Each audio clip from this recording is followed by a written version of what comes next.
So, hi. This channel's been dead for... Oh wow, it's already been 2 years, huh? And I don't really have an intention of coming back, but I also have an incredibly incessant need to yap about the VoE specs. And I don't want to torment the one real-life friend I have that plays this game with 7-minute voice memos about classes they don't play or care about. So you're just gonna have to listen to me yap instead. That goes double if you're an ArenaNet employee. Because honestly, those are the people I'm most trying to reach with this one. This is not a hype video. This is not a video to get you excited about Visions of Eternity or the specs, or to inform you, like, what they do or how they function. This video is me taking the chance to give as much feedback and as many ideas for these specs as I possibly can. And that means, as I always am, I'm going to be really granular and critical. Like, overall, my thoughts are pretty positive, actually, but I'm going to be sounding really negative, because that's just how I am. But I genuinely think that me doing intensely critical analysis on these things is the best thing I can do to help these specs be the best they possibly can be once they come out proper. So, yeah, if I call, like, your favorite spec bad, just try and trust me that I'm doing it because I want these things to be as good as they possibly can be. Also, on top of that, just a general disclaimer I always kind of have to give, I'm coming at this from an entirely PvE perspective. I last actively dabbled in PvP when the ranks were still named after gemstones, and I last actually played World vs. World when the Warclaw was originally released. Not the Jan 1's release, the original release. I know about as much about the competitive modes as a fish, so, like, those are just not gonna go into my account whatsoever. Also, if I sound, like, different at various points of the video, I recorded this over the course of a couple days, so yeah, that's just how that is. So what's my deal here? What's my angle? What am I looking for? I'm not really going to be caring about, like, the number side of things, at least not too much.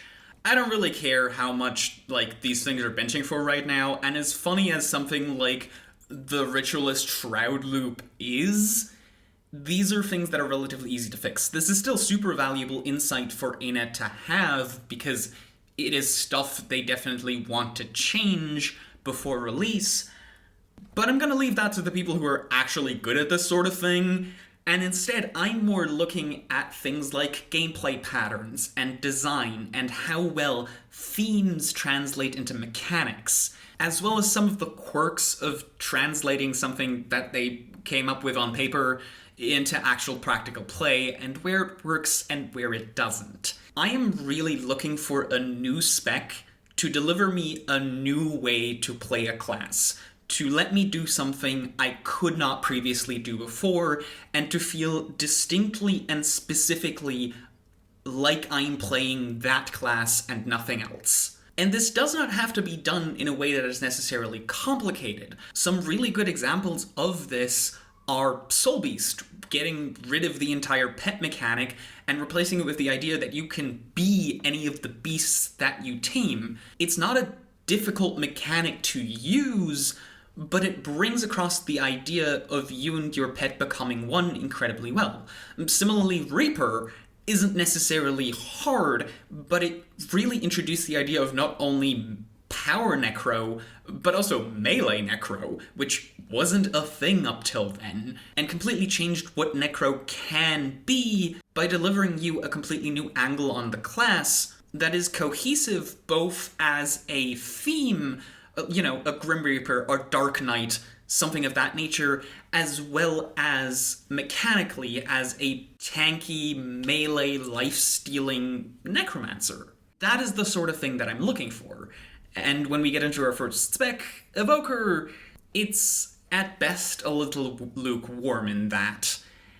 When the Evoker blog post was revealed and they went into the idea of Evoker being particularly about focusing on one specific element, that immediately set off alarm bells for me. As quick story time, when I first hit level 80, like 10 years ago now, I was playing Ellie, and I wanted to get a little bit into fractals, and I looked around, and the only thing that was considered meta viable at the time was a Tempest build with staff that didn't do anything besides camp fire and throw fireballs. And that was such a disheartening, boring experience to me that felt like a complete betrayal of what Elementalist was supposed to be. That had almost made me quit Ellie entirely. I leveled a bunch of different classes and only came back to really considering Ellie seriously for content when they eventually released Weeva. Now, of course, many years later, we have tons of different options, and I have my complicated Master of Role Elements build. I can just play Weave Self, so I don't need Weave Self again. But I still found it difficult to conceptualize how Evoker would really feel different from something like Tempest, still. And I don't think it does a particularly good job of that. I was kind of hoping it would lean more into the idea of Ellie as a summoner, which is something that is present in the core class through the elementals, and I think has a lot of untapped potential. And the profession mechanic, at least visually, does lean into this. You have the familiar spirits, and my first big point of criticism is that they do not really feel like familiars, at least not mechanically. To really translate a theme well into the mechanics is to break it down to a point where if you had to remove the theming from the mechanical side, it would stop making sense. Evoker doesn't do this. All you do with the familiar is build up a charge, is build up a bar, that then gives you access to a skill, which builds up another bar, which gives you access to another skill. None of that actually involves a different creature fighting alongside you. The only thing that involves that mechanic is the animation of summoning your familiar to do the skills. If you remove that animation, as cute as it can be, the class would still make the exact same amount of sense. You could call this Elemental Rage, you could call it Overcharge, you could call it Arcane Battery, you could call it all number of things, because all it mechanically is an accumulation of power, which is thematically not different at all from what Tempest does. And I think there's a lot of room here to nail the idea of having something fight alongside you without necessarily becoming like an actual pet spec, without like having to have a Jade Mech style companion, without having a Ranger pet style companion with you or anything. Even just something as simple as like anytime your familiar skill comes off cooldown, it becomes fully charged, it does a little attack on its own.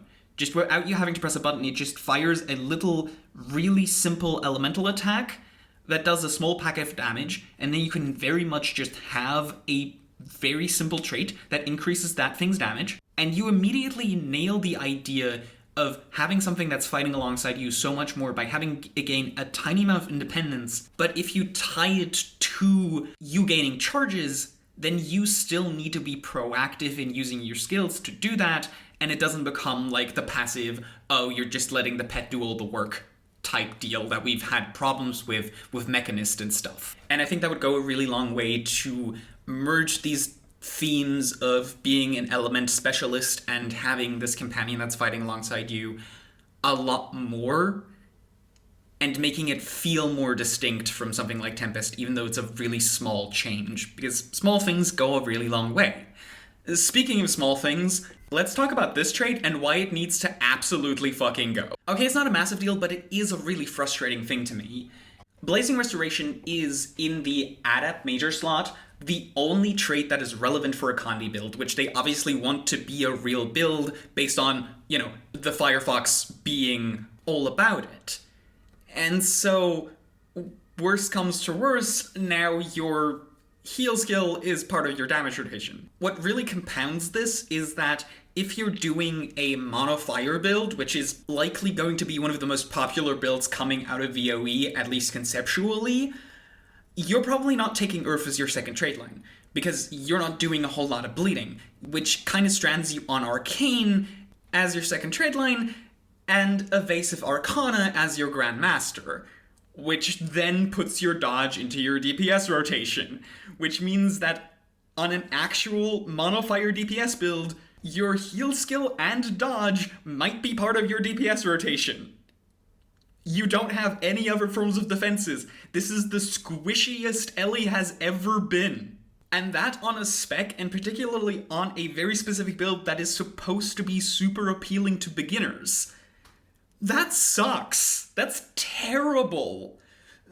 Please, can we just get rid of this trait entirely and replace it with something that, as suggested in the previous point, maybe interacts with summons, improves the suggested automatic attack that the Familia might do, and similarly to what Ritualist is doing, provides a small conditional buff to, elemental summons as well. I'll talk about more how Ritualist solved this problem really, really well when we get to Ritualist, but it shows that we have something in the game now that already makes this work and would let you integrate the idea of elementals and summons into Evoker in a very easy way, encourage you to use these things in a very easy way without making it, all about the elementals, which isn't even a feature of the spec.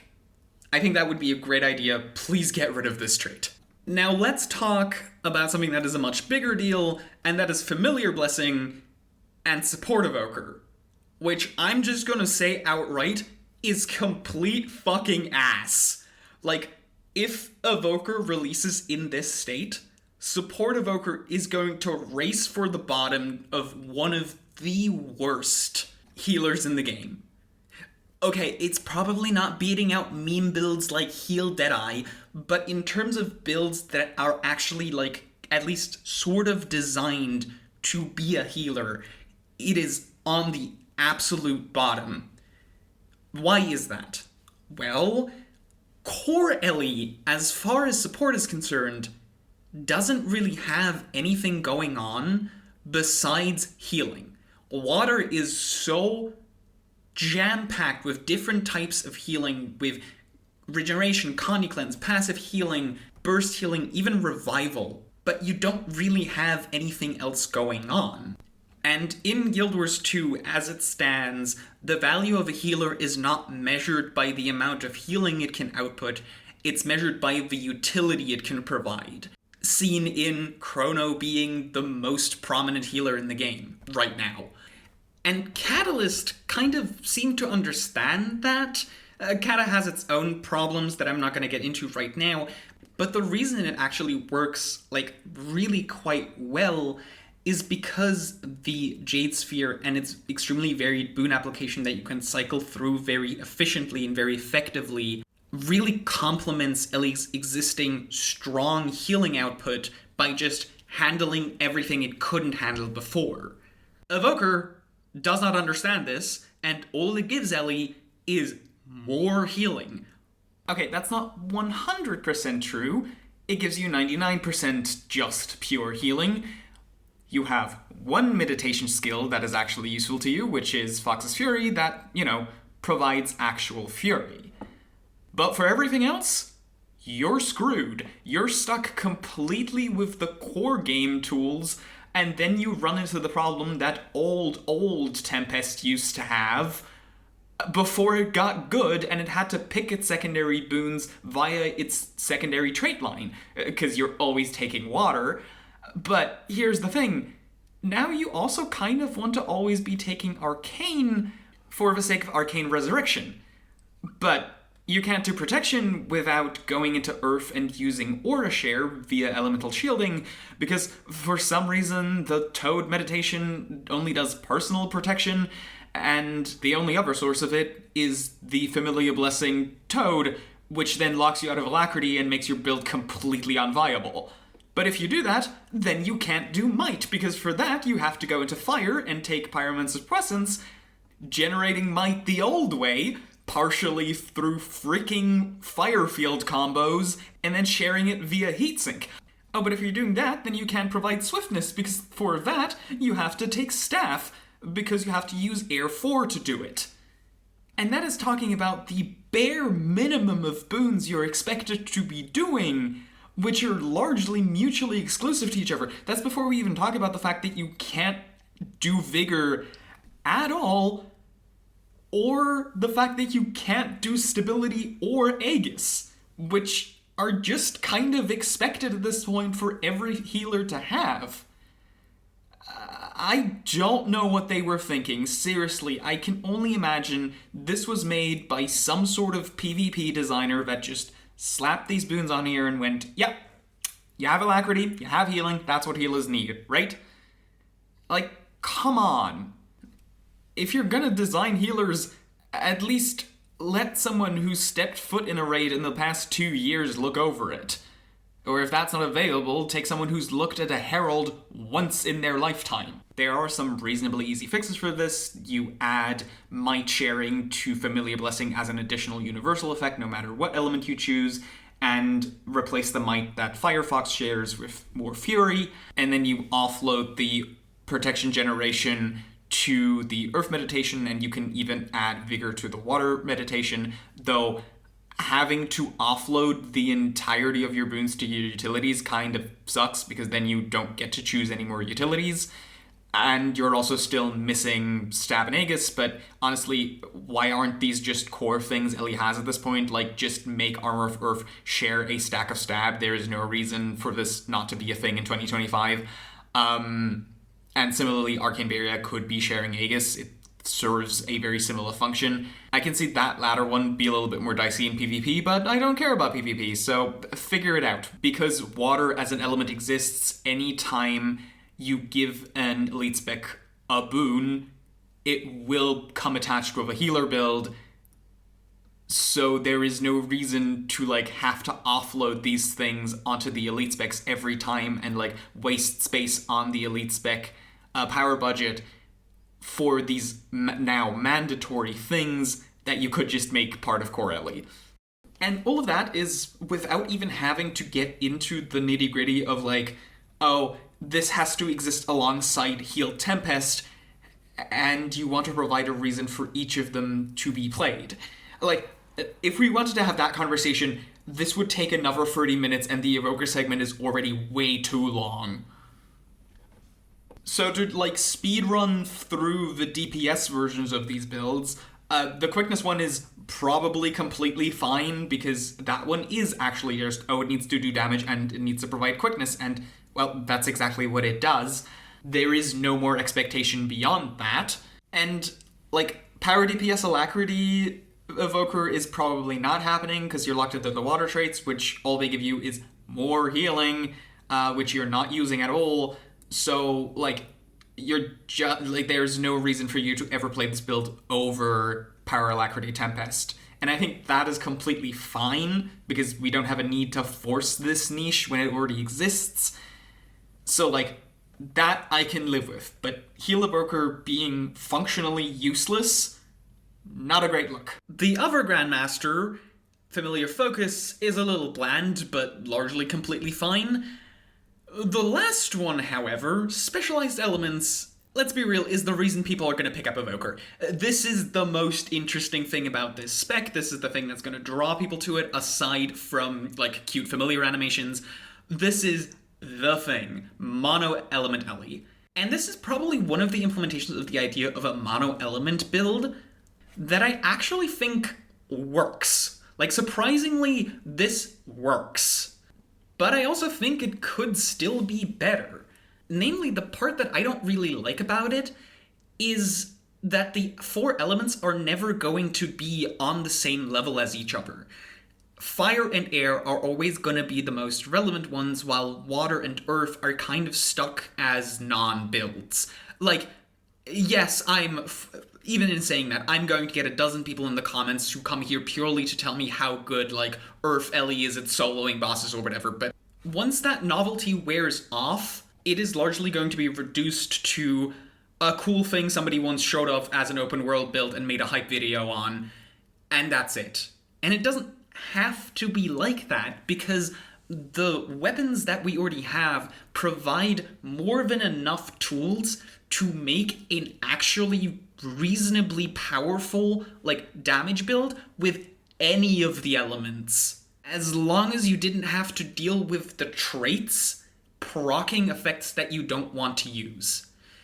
And I kind of wish that we couldn't just pick an element and have that be all 4 and that's it. I wish that we could pick a secondary element, not to also use those skills and then go dual element, but rather to decide what, affect your procking. So you can go Toad and lock yourself into the Earth skills, but also pick, Air as your second to then trigger your Evoker traits as if you were specialized into that element and get the bonuses you would be if you were specialized into Air, sort of as your sub-element, which then really opens the door to, a fully realized pure Earth wizard that is fully viable in multiple forms of content. Same goes for combining, again, mostly water and air, but also, fire secondary air for Inferno builds. And yes, there's also ways to make this work with not having air as your second element. You could pick for an actual open world build to go mono fire wizard, but pick either water or earth as your secondary to add a little bit of tankiness to those builds which were otherwise severely lacking, and have that be a version of the build that is, that exact, open world, super beginner friendly fire wizard build that people are really, really looking for. The problem with this suggestion is that it is an absolute fucking balance nightmare. I already fear that specialized element is going to be removed from the game pretty quickly, because anything that deals really heavily in cooldown reduction has historically gone really poorly from the game because it is too hard to balance, in contrast with every other spec having to share the same weapons and having to get them all in line when something as basic as cooldowns is so unpredictable and so vastly different between them. I do not want this to go the way that Release Untamed went, where Untamed's identity was entirely formed around the trait that gave you cooldown reduction whenever you CC'd, and so you were just infinitely chaining CCs together to make a really unique, really fast-paced build that was really cool, kind of broken in a few places, but really unique and cool, but also a complete balance nightmare and completely impossible to handle. And then it got removed, and now Untamed is the way it is, floundering in a place where it doesn't have a strong core identity because its biggest thing had to be removed and was given no replacement. And I fear Evoker could go the same direction if Specialized Elements has to go, which is why I kind of would have rather seen this be the profession mechanic and just have you be locked into this trait so that it becomes really worth having to balance around it because you're balancing for an entire spec, not just one or two builds within a spec. Do I still think there's a small chance they could maybe do this? Maybe. If, mono element builds is the only thing people actually want to play out of Evoker, there's a chance, but I feel like this is too big of a shift to actually request. But I'm just putting the ideas out there. One thing I very much do not want to be changed is something they brought up on the live stream, which is the idea that the auto attacks could give charges. And in it, please don't. I know you want to make this a beginner-friendly spec, but the fact that you actually have to keep using your skills and the usage of the skills doesn't conflict with the frequently much faster auto attacks is the thing that is keeping the spec from being a two-button snooze fest. The thing that keeps this mechanic interesting, especially if you're playing mono element, is that while it's not particularly complicated, it is fast-paced and there is a certain amount of skill testing in there, because you don't want to be wasting charges by casting skills while your familiar is ready. If you do make it possible to build charges with just auto attacks, that gets completely removed, and now every skill has to compete with just auto attacking, which is then another thing you have to be taking into account when balancing weapons, alongside the complications of the mono element cooldown reduction. So, less work for you, better gameplay for me. It doesn't make this quite as low intensity as some people want it to be, but you already have Tempest, and this is just going to play very similarly to that if you try to make it low intensity. So you're not really gaining anything from that. Something you could theoretically think about is making this interact with conjure weapons. I tried this. They just don't build any charges whatsoever, even though they are weapon skills, but they are treated as bundles, so that's why they don't work. I've been lobbying to get conjure weapons completely reworked for a long time now. The fact that you still drop them on the ground, but you want to pick them up yourself and not other people, it has made them basically irrelevant, and I would much rather have them act essentially like firebrand tomes, which is a change I would love to see just independently of Evoker existing. But if you want to make this work with Evoker, you do have to be a little bit careful, because then it might introduce a sort of like bundle hopping gameplay, very akin to like Conduit NG, that you might not want because it's probably too much. Just a general point of interest as well. And if you want to end it off with a much easier request to make, when you have specialized elements equipped, can we just get rid of the F3 and 4, but also make the element swap button actually functional? Because right now it doesn't work. It was kind of implied on the live stream that it was supposed to work, but it doesn't. But I would quite like to trigger element swapping traits, especially Sunspot and Pyromancer's Presence, because a build that spams that trait over and over again could also be really funny. Thank you. Anyway, that's enough about Evoker. Let's move on to Troubadour, which I don't have less thoughts on. Because Troubadour, or specifically, like, musical-inspired Mesmer, is a thing I've been wanting since the idea of elite specs got introduced. I really crave, like, a cool music-themed character in pretty much any game for me to play, and so far, nothing has quite scratched that itch, and I've come up with, like, various concepts over the years of what I would want a music Mesmer to be like. And Troubadour is not one of them, unfortunately. My main problem with Troubadour really is that it feels like the entire design direction for it is just, they sat down, they realized Virtuoso is incredibly popular, in large parts because it gets rid of clones and you don't have to deal with those, and it's really simple to play, so they just said, oh yeah, what if we just do that again, but we do it support? Because that's the one thing Virtuoso doesn't do. And then 0 unique mechanics were developed out from that. It feels like every single thing that Troubadour does, we've already seen somewhere else on Mesmer exactly the same way. The shatters feel identical to any other shatter on Mesmer, because despite them kind of disguising themselves as more utility-heavy, there is no decision-making here. You're still just charging up to 3 clones and then shattering when they're off cooldown. In my tests, it was really easy, at least in like a scenario where you have boons, to keep up the passive effects of at least 3 instruments at all times, and I think with a slightly more optimized builds, even all 4 of them would not be that hard. And especially if you're playing a support version of Troubadour, which is clearly like the thing they want you to focus on, then there is 0 decision making there, because you need to be using all of your shadows, you need to be keeping all of these up because you're doing boons with them, and you need your uptime. So mechanically, they feel exactly the same as Virtuoso shatters, with the only difference is that there's a little bar ticking down that you completely ignore because you're just gonna cast them when they come off cooldown, and if your build is any good, they're gonna come off cooldown before the bar ends. That's just how this is.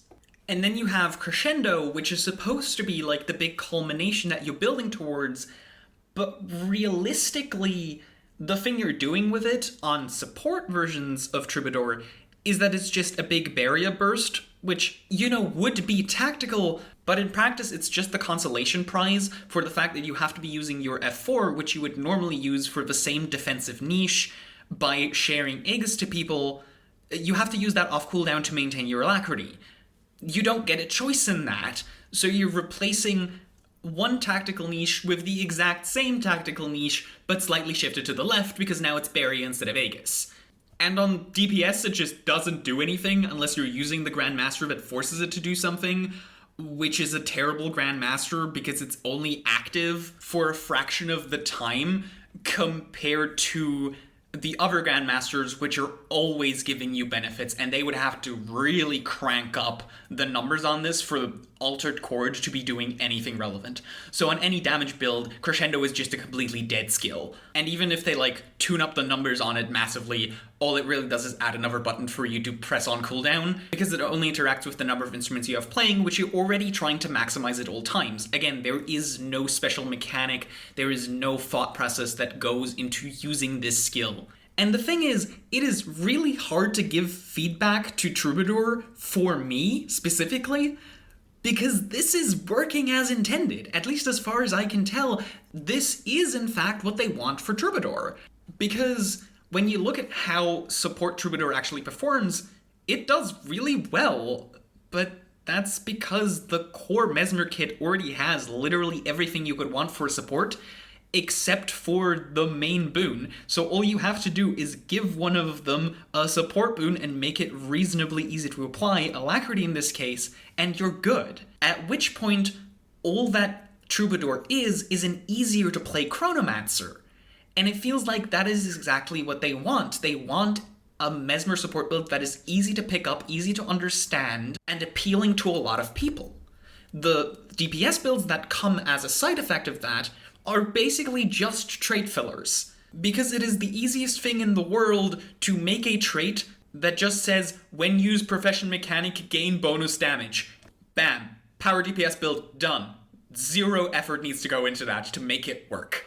That is really all that needs to happen. And this is exactly what is happening here, but the gameplay loop that arises from it, especially on like a Power DPS build, is perfectly identical to Power Virtuoso. There is literally nothing about Power Troubadour that plays different to Power Virtuoso. And a very similar thing can be said about Conduit Troubadour and Conduit Chrono. The only thing that is taking those two apart is that you don't have to deal with clones. Conduit Virtuoso at least had the grace to become a build that is significantly faster paced, and that uses weapons and skills that you would normally never use on a Conduit build by the way it procs those skills by caring more about your number of hits over the conditions you're inherently applying, because the traits are doing it for you. Troubadour does not have anything of this nature to set it apart further from the rest of Mesmer. And if they have any intention whatsoever of this being different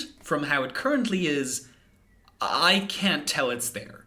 The only point where I can say, hey, I would like this change and I think it would make the spec better in a way that is still in line with the vision that is clearly here, is to take another look at the tail skills, and particularly the associated trait Raconteur? I'm guessing that's how that's pronounced, I'm not sure. Which just doesn't do jack shit. Like, excuse me, 1 clone and 3 seconds reduced recharge? Are you kidding me? I know they just nerfed Doomcloak in the same patch, but compare these two effects and tell me they're not trying to do the exact same thing, but one of them is so astronomically better, even in its nerfed state. And the part that makes this worse is there is only one tail that is actually worth using on anything but a support build, which means this does not change or alter the way you play whatsoever. This does not dictate a direction for you to take your build, because it's just a minor bonus you're kind of getting for using a skill you might probably be using anyway. And the rest of the tails are largely underwhelming anyway. Again, Core Mesmer already has such incredible tools to work with in terms of support that trying to add anything on top of it just becomes really redundant, but that is exactly what the tails are trying to do. I really would like to see this trait in particular get a rework, get significantly buffed so that it can be much more interesting to use and much more of a focus of the build. Hell, swap this and the Crescendo Grandmaster, because this has much more potential to be played as an actual, like, direction for a build as an actual Grandmaster than that one does, because the Crescendo Grandmaster is so passive, competing in a slot with another trait that is already as passive as it can get. Like, we do not need Altered Chord to fill the niche of being the really easy to play version of this build, because Fortissimo is already doing that. Fortissimo already requires you to just do the exact thing you're trying to do, and not any more than that. It also doesn't help that just in general, clone generation is like the one thing that feels kind of uncomfortable about Troubadour in my experience. because like every other spec kind of has like their thing that they at least can use to generate extra clones. You have Chronophantasma or Self-Deception or, you know, any of the Virtuoso Grandmasters that help you generate more clones more quickly, which for a lot of builds help them play significantly more smoothly, and this is something that Virtuoso is largely lacking because this trait is the only way for you to generate extra clones outside of, I think, the Almora secondary effect, which is a skill you don't want to be using on any DPS build because it's a pure boon applying skill, so like, you might as well be using mirror images instead. So personally, I'd really like to see a complete fucking rework of the progression mechanic that adds more of a tactical element to the instruments, adds like a combo system, like you're composing a song with your shatters that you then unleash with your crescendo instead of it just being a linearly scaling, no decision-making process that feels identical to every other like stock standard Mesmer build that's been around for years and years and years. But I am pretty sure I'm not getting that, so I would like to settle for, hey, maybe rework this one trait and add more offensive effects to the tails to make them worth using on more different kinds of builds, and use this design space to at least kind of try to make Troubadour feel more unique. Like, just spitballing some ideas here, you could have a trait that makes a shatter do significantly more damage if you have no instruments active. You call it first movement solo or something, which encourages you to, like, actually let them run out and use the shatters a little bit more tactically. You could have the Tails trait reduce the cooldown of Tails instead of reducing the cooldown of your shatters every time you, I don't know, do something, like cast a shatter, gain a clone, whatever. Because we already have ways to give ourselves more shatters and to do shatter spam, but to more actively use the utilities is something you can't really do outside of like exactly Ether Signet plus Phantasm skills, which haven't actually been relevant in a good while. Like, I don't think these are like the absolute best ideas. These are just things I came up with on the fly, but something that feels a little bit more impactful that like really encourages you to use the mechanics of Troubadour instead of just, you know, doing the exact same thing you're doing on every other Mesmer build. Because I really would like Troubadour to be more than just easy mode chrono and nothing beyond that. Because it really feels like, ironically, the artist spec really feels like it's lacking creativity. And I would like, hey, retroactive editing Marn here, because there's an entire section of this that I forgot where I meant to talk about the Troubadour Elite and why it is a terrible idea.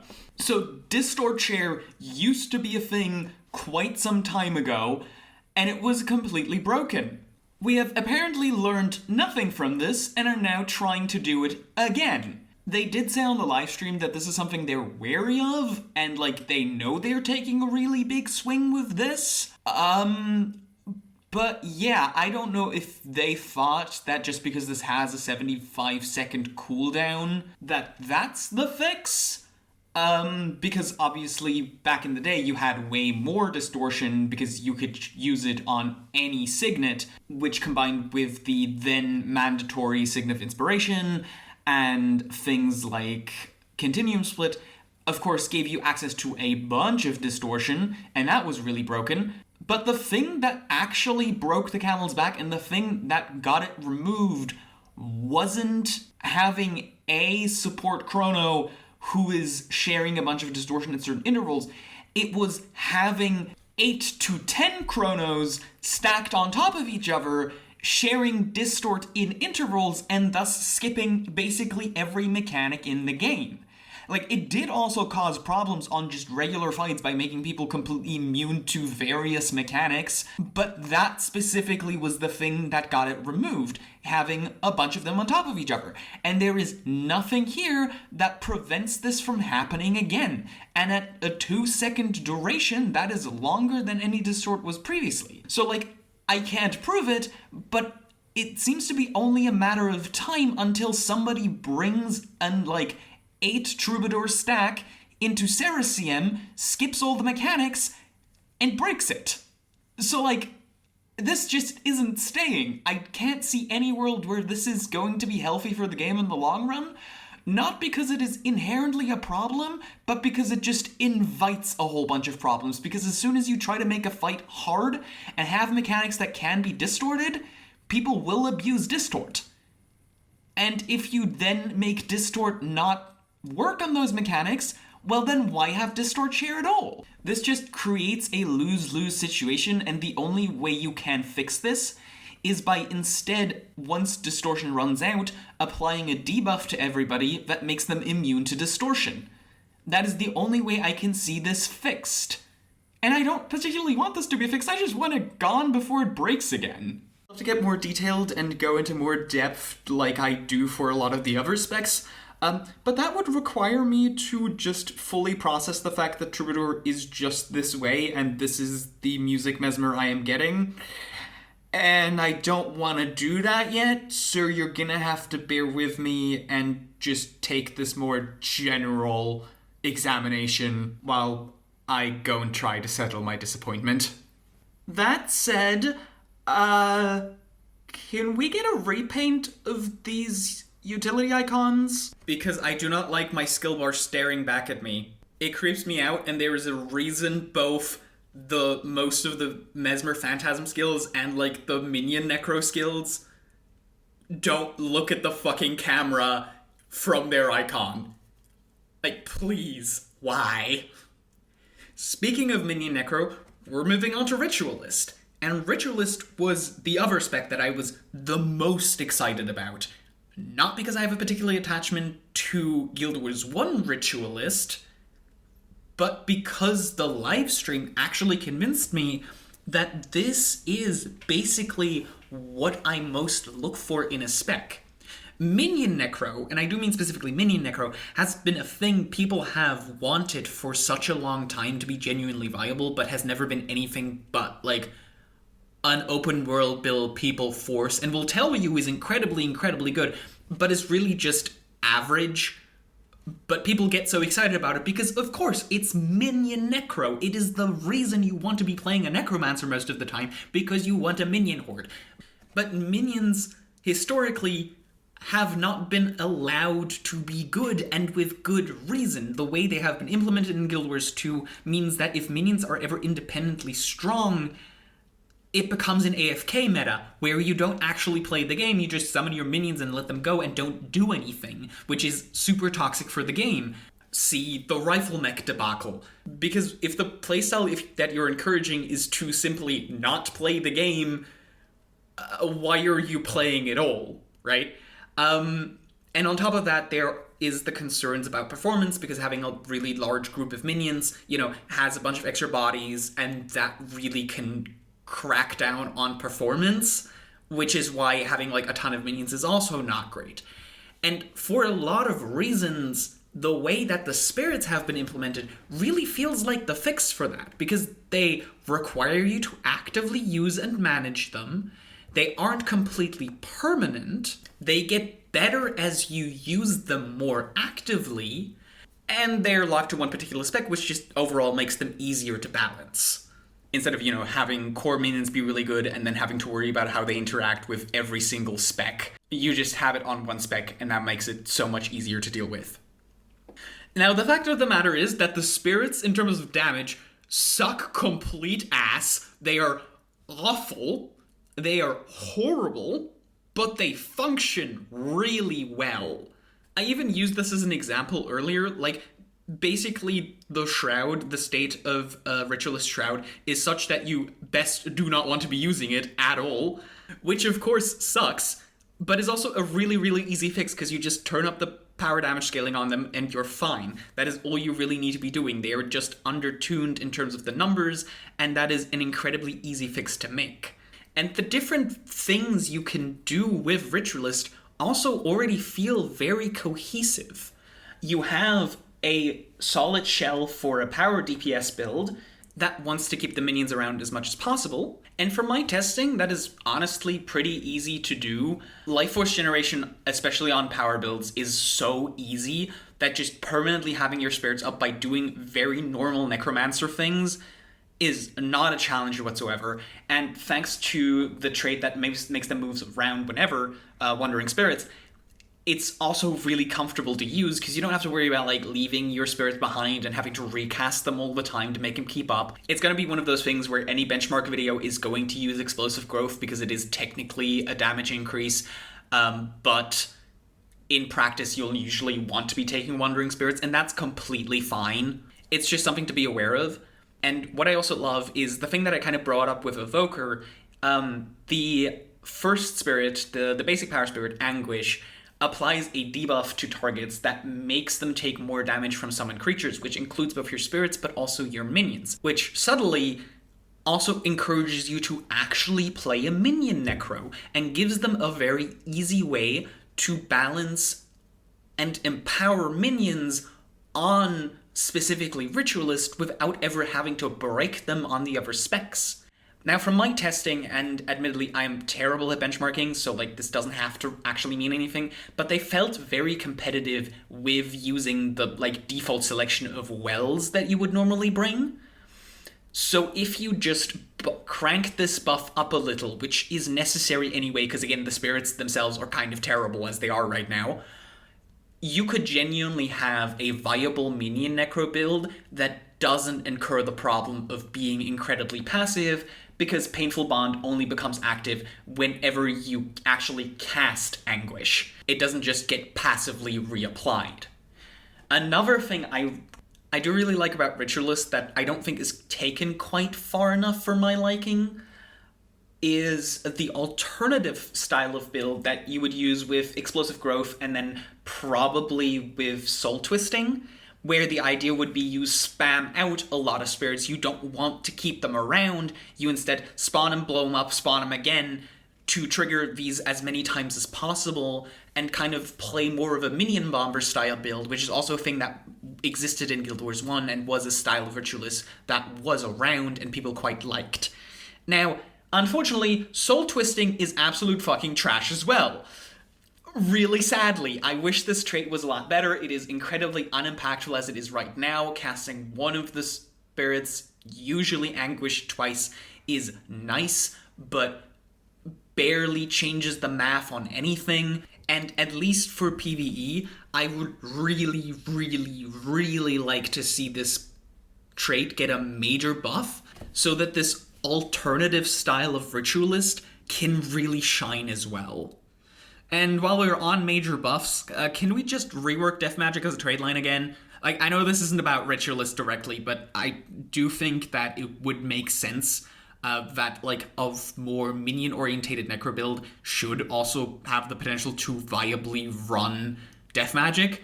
Because as it stands, the value of Death Magic is still entirely in just like nice passive open world benefits, especially because you are a pure power spec. Like, Ritualist doesn't have anything for Conduit, so you can't reasonably use Death Nova very well to synergize with any of the parts of your kit, even though, again, it would be really cool with Explosive Growth and everything, but it's just not really there. And now through Warrior, we have seen that you can make a trait line that has value as a defensive tool, as like a really sustaining open world tool, and still be powerful as an offensive trait line as well, and have that be completely fine and appeal to both just general solo and open world players, but also, you know, more group oriented content and all that, and give everybody something cool and use that design space to make those things feel even more unique. I think there's some really good things that could come out of, again, putting some more effort into Death Magic as a trade line, making it better as a trade line, that would benefit Ritualist as well, would be really, really nice. Now, let's briefly talk about support Ritualist. Of course, Power Quickness Ritualist is suffering the exact same problems as regular DPS Ritualist with just overall low damage, but again, that's very fixable. I would like to see the base quickness duration on Empowering Spirits be buffed, because right now, at least in my testing, it kind of requires you to run a significant amount of boon duration, which on a power support build right now is not really viable. So that would be very helpful, obviously. Admittedly, I was doing that with Lingering Spirits and not Soul Twisting, and Snowcrows did show off that you can do it on fairly low boon duration with Soul Twisting, but it is still like probably a quarter of your damage gone, so that's quite similar results. And another thing that like a buffed Soul Twisting would affect very strongly. As far as the heal build goes, it pretty much has all the tools it needs to succeed. You know, it ticks all the boxes. It has all the boons it needs. And I was kind of going through a list and thinking like, oh, it doesn't have this. And then I figure out, no, actually, that is here. And that happened a lot. So, so as you can maybe tell, I didn't have too much faith in this after having to go through Evoker and realizing all the things that don't work for support Evoker. But here they actually did a really, really good job giving it all the tools it needs to succeed. It will play rather similarly to Heal Scourge, especially since you'll likely want to be on whatever version of Soul Twisting is going to exist eventually, since the spirits don't do much for a support build passively when you're, you know, out of Shroud. So it's going to be a very similar style of, like, just spam your spirits to do your boons, and then handle all of the rest of utility kind of out of Shroud. There is some minor differences, you know, notwithstanding one does alacrity, one does quickness, but there are some minor differences that will make them feel different enough, I think, especially with Scourge putting such a big emphasis on Barrier and this, you know, doing regular direct healing. So I think you're not necessarily just going to feel like you're playing a trait swap version of Heal Scourge, so that's good. And yeah, just overall, I don't have anything particularly negative to say about Ritualist. Really, I would like to see Soul Twisting be significantly buffed. I want that, like, alternative style of Ritualist to be genuinely really viable. The numbers need to be cranked up quite significantly for it to actually be viable. And then I just want some love for Death Magic, because that trade line is just so sad. It is so sad. And now, for the last spec I actually got to test on Wednesday before they had to take the entire beta down because it was so unstable, which is just wild that it happened. I have literally never seen this game be this unstable in my life, like, ever. In the past 10 years, not once has it been even close to this bad. It was insane to see play out. Anyway, that has nothing to do with Antiquary, which, at least as of Thursday, which is when I'm recording this, just waiting for the beta to go live again, was the spec that really surprised me the most, in a really positive way, because going into it, I expected nothing from Antiquary. I disliked the trailer immensely. I thought it was way too goofy and way too random. I thought the icon was super misleading. It led me into, like, believing that we were getting Gambler, and I really, really wanted Gambler because... Okay, this is entirely just because I really like Setzer from Final Fantasy VI. That is the entire reason, but just bear with me, okay? And then I had to deal with this random-ass script and then being dressed like Indiana Jones for, like, no good reason.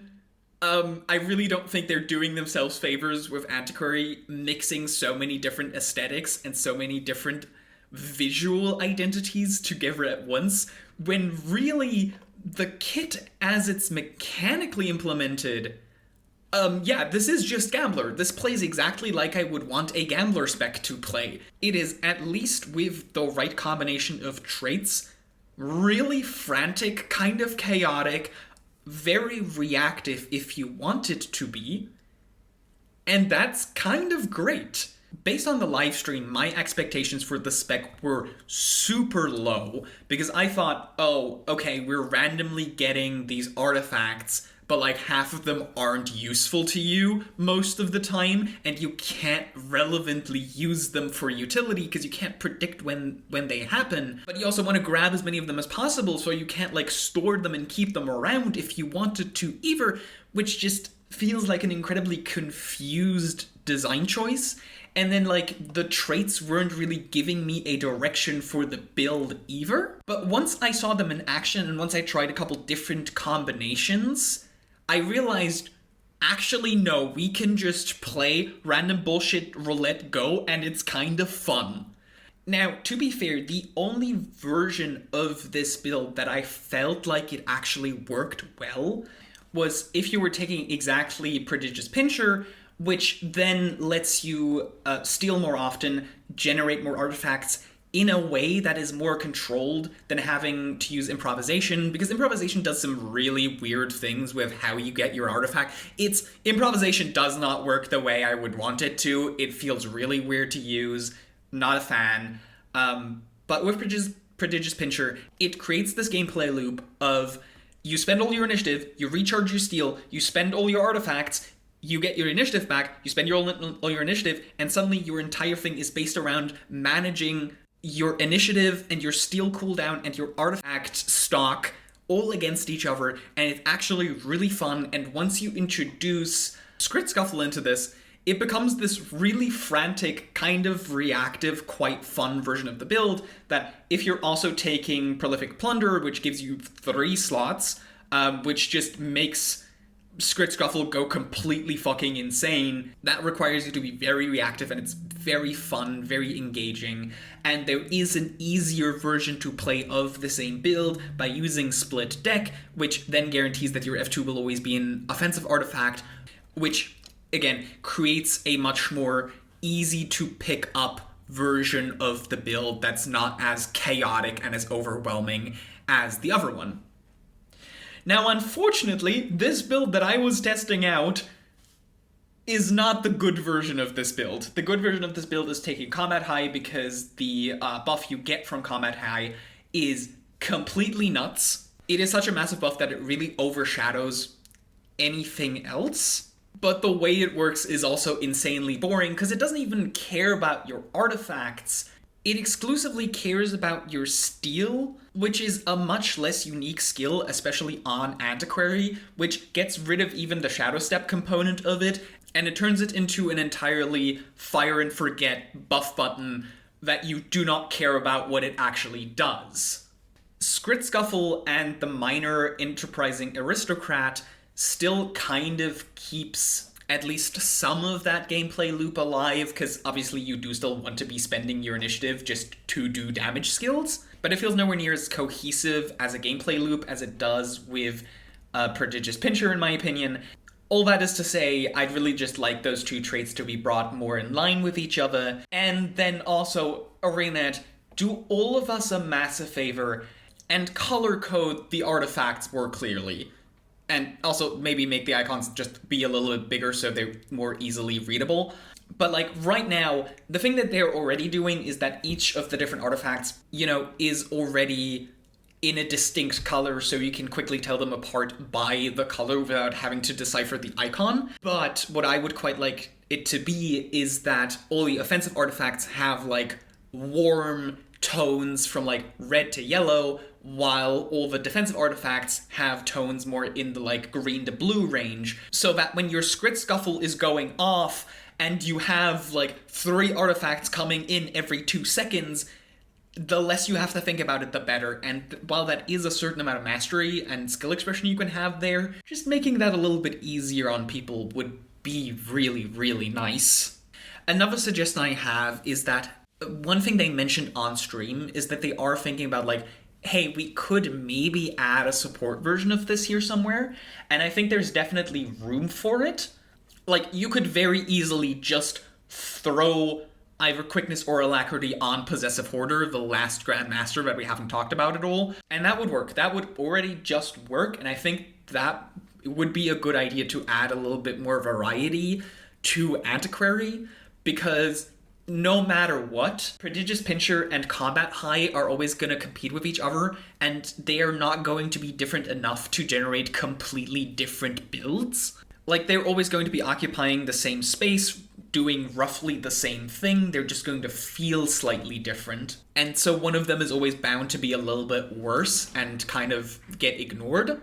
And so the extra versatility of just having a boon build here as well would be very much appreciated. Though if we are doing that, then I'd also really like to see space for an Antiquary that's a little bit more tactical, has a little bit more utility. And I think there's some space for that by reworking Card Swap, which is the trait that normally lets you re-roll your artifacts.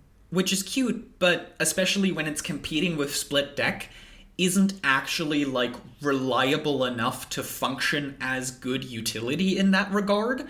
So what I would rather have is a trait that's called something like Ace Up Your Sleeve, where you unlock the F4 button again, but instead of granting you an extra artifact every time like Prolific Plunderer, instead it allows you to store an artifact for later use.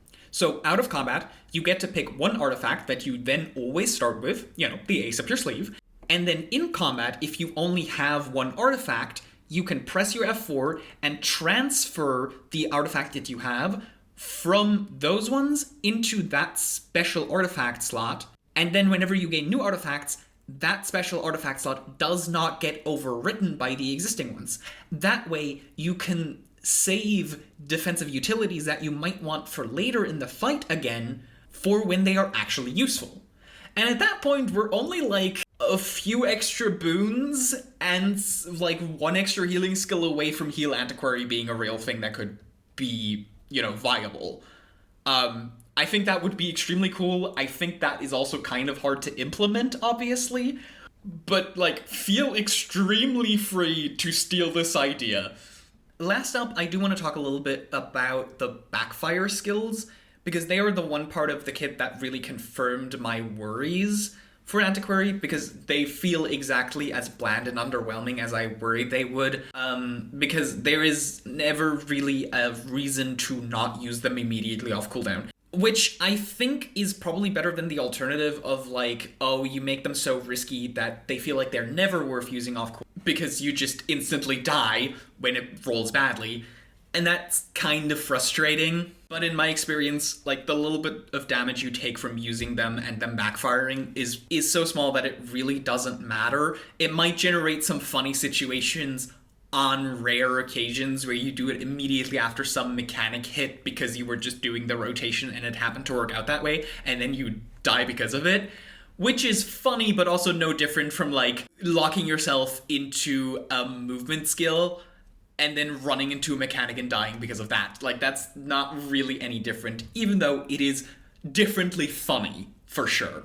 But I do also think the only way to make these work as an actual risk you want to think about taking, rather than just having a yes or no answer of, like, use every time you can, just immediately, versus use every time they are available normally, is to focus more on them as actual utility skills. Like, to not have them be damage-orientated skills, but to actually have them be supportive and, utility skills that, like, you can run into situations where you really need that particular utility right now, even though it's on cooldown, and so you risk it and you use it, and when it works, it feels great, and when it doesn't, it just generates a really funny moment, which is the best thing a gambler anything can do.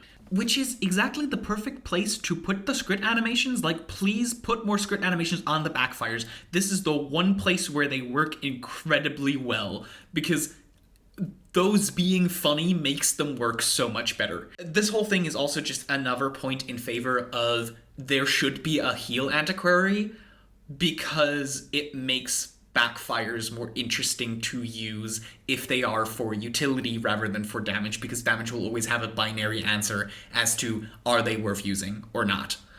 That said, no matter what you do with them, please figure out a different way to show them being usable.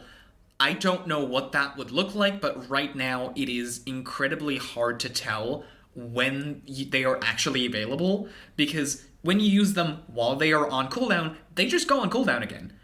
So you don't have to wait for them to fully recharge to see that you can use them again. But you also can't just spam them over and over again like a weapon skill until they backfire and go on full cooldown and force you to wait it out, because they do have a certain internal cooldown that, as far as I can tell, is just entirely invisible.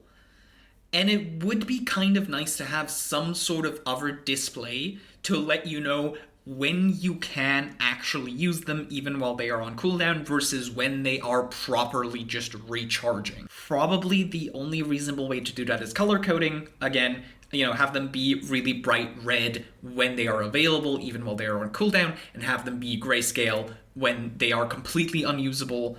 Possibly even replacing the cooldown tick down number with the lightning bolt energy symbol. I don't know how possible that is, and or if that causes other problems, but it is the only thing I can think of that you can do without relying on the buff bar. And if you are relying on the buff bar, you might as well not have an indication at all, because this shit is already so overloaded, we cannot track anything with the buff bar. It just isn't happening. So please don't let that be the solution. Please don't let another thing that goes on the buff bar be the thing you do about it, because then I don't want the solution, because the solution doesn't work. Thanks. And then there is one more specific skill I do want to talk about, because it's one of the artifacts, and it kind of breaks the rules of the artifacts, because through the main gameplay loop that you have, especially with focusing on Squid Scuffle, which, makes Antiquary play the most unique it can play, they follow kind of a rule of you just kind of fire and forget them. You try to pick the best artifact you can in the moment, but then they just go. And the only one that doesn't do that is Forged Surfer Dash, which wants you to do this long-ass dash to go as far as possible. And that feels really terrible, because not only does it immensely slow you down if you actually try to use the whole thing, it also requires you to completely change target locations. Plus, it's a long forced movement skill, and that's always kind of sucky. And on top of that, you already have a different gap closer, because if you're just looking for that as a PvP ability that you want in the game, then Exalted Hammer already provides that. So I would much rather see this be reworked to something where instead of you doing a long dash, it's you send the surfboard out just as a line attack and it just does its own thing. And then for the squid animation, you can have the squid surfing on it, which is very funny. But overall, Antiquary really pleasantly surprised me, and I really did not expect to have this much positive things to say about it. I was anticipating to dunk on this spec hard. It is now no longer Thursday, it is Saturday, and that means the beta has finally been turned back on, and luckily, so far, I've been having no more issues, which is great. It was complete chaos on Wednesday, but I'd rather have the beta be complete chaos and cause a bunch of crashes than, the actual expansion launch, because that would be a travesty. But anyway, that means I've been able to go back and test the rest of the specs, and I can now finally talk about Amalgam. A spec that I really wanted to test, not because I'm particularly excited about it, but because I had no idea what to make of it from everything that I saw, both from the description and even still the live stream. I don't know what it was supposed to be, and I can now conclude I still don't know what it's supposed to be.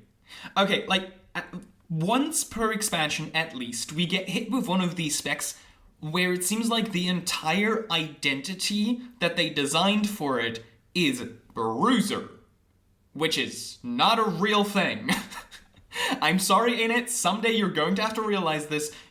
A spec has to be more than, tanky but also do damage to have an identity. Of course, this comes from, a PvP perspective, where Bruiser as an archetype is much more prevalent, and, actually a relevant thing people are looking for. But for PvE, you kind of just get stuck with what feels like the bargain bin of everything. And Amalgam does handle this a lot better than past specs in this category.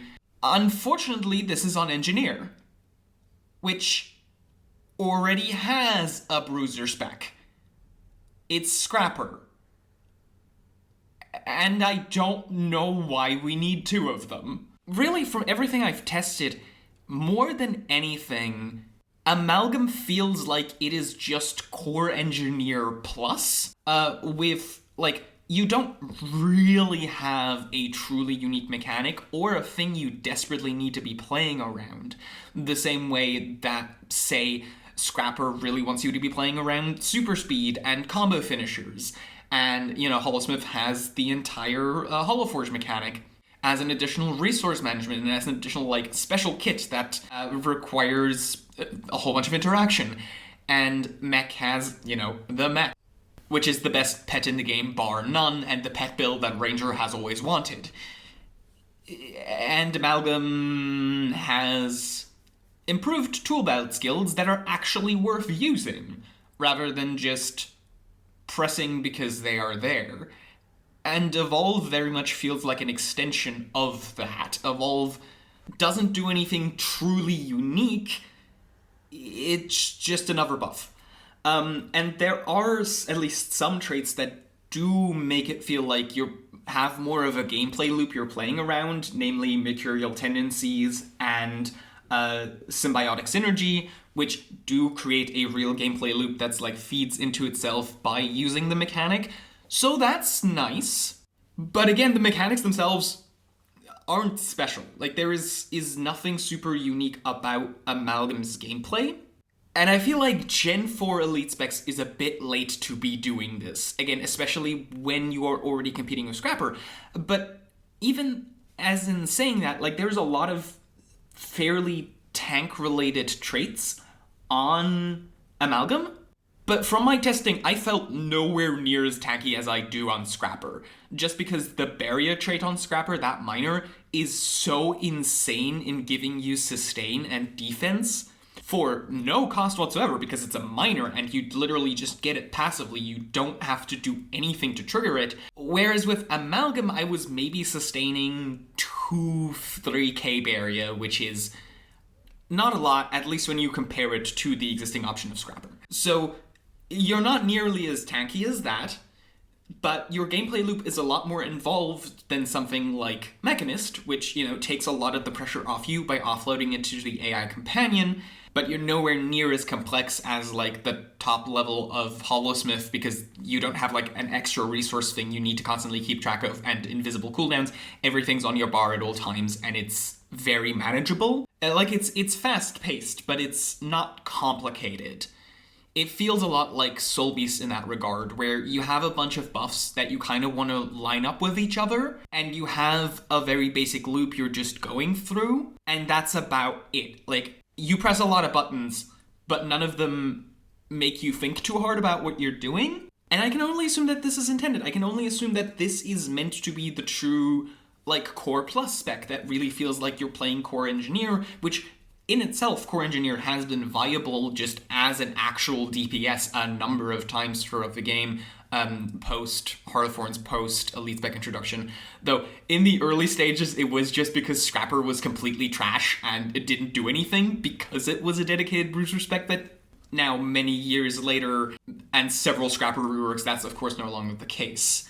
And so the, like, dedicated gameplay niche that I can see Amalgam fulfill is to be that middle ground between, like, the especially complicated version that is Hollowsmith and the especially easy version of Engineer that is Mechanist, and then kind of sidestepping Scrapper's idiosyncrasies, which doesn't give me a lot that I can give feedback about, because it literally is just, okay, we're just playing Core Engineer again, but we have, like, 2 extra buttons that do something, and, like, we're kind of playing Soul Beast stances. And, like, it works, it's completely fine. I find it a little bit boring, but it does just function. Which means I guess the takeaway here is, like, it's completely fine, just keep it as is. Like, the one thing I can think of that I would kind of like to see is, ironically, something that would make it more like Scrapper, is to have a trait somewhere that either converts excess or a portion of outgoing healing into Barrier for you. That way, for, like, open world, you have the opportunity to lean more heavily into this whole tanking thing, even just kind of passively. Personally, I would put it over the current effect of Innervating Alloy, which right now heals you every second while you have Barrier, which is kind of a little bit redundant, because maintaining, like, 2k Barrier when you're under pressure to the point where you want to be using this healing actively. So letting this function as more of an healing overflow, which lets you still benefit from your self-healing capabilities while you're not under pressure to then resist later massively incoming pressure would be great. It also opens up some really interesting like buildcraft opportunities with some of the like continued healing traits, particularly in alchemy and such. Plus, it encourages even more like a playstyle that's based on Celestials, which I think a lot of people will be doing and is going to be quite popular. Of course, this sort of trait should only function while you are in combat. Otherwise, in like the competitive modes, it introduces a really, really annoying thing you have to be doing where essentially out of combat you have to constantly be healing yourself so you stack up your barrier without it falling off. So you can start every fight with full barrier. So obviously this only works in combat, but that's, pretty easy fix to make, right? And that is legitimately the only thing I can think of that I would like pose as a suggestion, because the rest works completely fine. The two different versions of the builds, the one with symbiotic synergy, where you play more with the evolve skills, and the double helix, where you play more with evolve itself, but they play very similarly because you're essentially still doing a very similar thing. I think the only real difference I noticed was in how I use the like Thorns style amalgam skill, because one of them wants you to delay it, the other one wants you to just push it on cooldown, and that's the main difference between the two, honestly. Stats-wise, it does feel like one of these is leaning a bit more Condi, one of these is leaning a bit more power, but that feels like it's really just coming from like some smaller number interactions rather than these actually truly being very distinct playstyles from one another. They feel really, really similar.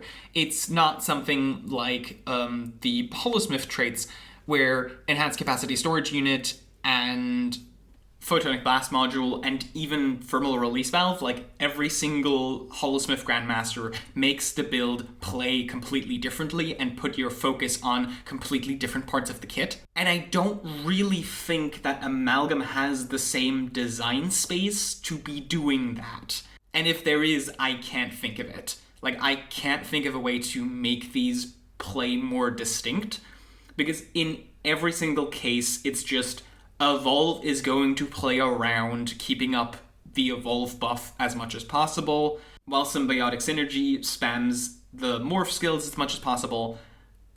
But unless we add some sort of external trigger, again, like Thermal Release Valve uses the dodge as an extra trigger to mess with our resources, unless we start doing that sort of thing, I don't think there is really the design space to do much more with this than already exists. I've been trying to think of ideas like, again, you could incorporate the healing, you could incorporate active barrier, but in any case, I think that would result in a gameplay pattern that isn't fun, because either it is active 100% of the time and completely reliable, at which point it's so passive that you don't even think about it and it's not real gameplay, or it becomes unreliable and inconsistent, at which point it becomes frustrating to play around. So trying to tie it to that is just, I don't think, a good idea.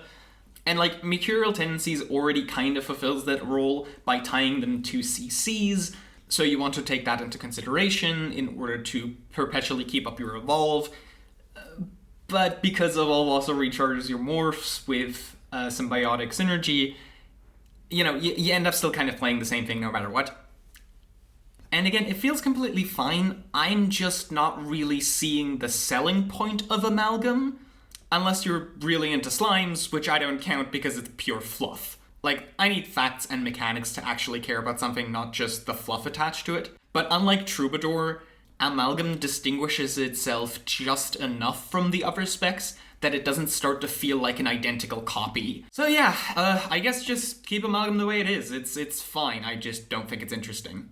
What I luckily have a lot more to say about is Galeshot. And it's really, really weird, because almost 10 years ago, when I made my ranger, the concept I had in my head for him was exactly a, longbow-using guerrilla sniper with a bird companion.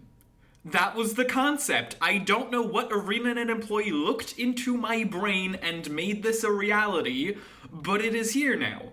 Yet at the same time, The amount of times I've gotten, like, a new player to whom I've had to explain the concept of how the weapon system works and lead with the phrase, yes, every class has melee and ranged options. Yes, even Ranger can use a melee weapon. Like, legitimately, the phrase, yes, a Ranger can use a melee weapon, has come up so many times for me. And every time, I break a little inside, because why in the world would Ranger be limited to bows? And it's like, yes, okay, a lot of people pick up Ranger because they like the class fantasy idea of, you know, the bow ranger. But why would Ranger be limited to that? And the thing that people then always bring up, oh, like, Legolas is the thing that inspires people to do this. But Legolas isn't a fucking ranger. Legolas is a warrior. Paragon is a ranger, and he uses a sword. So, like, that's full of shit. The other thing that makes more sense is, you know, a hunting bow, which is ancient. But then you give them the idea, okay, but then why doesn't Ranger have a rifle? Because that's also been around for a really long time and fits really well with, say, I don't know, the Char, the Asura. And then people go like, oh no, that's not nature-y enough. It's like, okay, this is a completely irrelevant tangent for Galeshot. It's just, I could talk about the idea of class fantasy and how limiting it is to the perception of, like, what a character can be and what you can do with them for hours. Like, genuinely, I could talk about this for ages, especially in regards to Ranger, because Ranger is like a class people just kind of expect to be there, but no one can truly agree on what Ranger's identity is besides fights and also nature. All that aside, let's actually talk about Galeshot as it is, which has been 100% conceptualized to fill that identity of the bow ranger more than absolutely anything else. And it is a little bit hard to tell just how necessary that was, because longbow has been complete shit for years.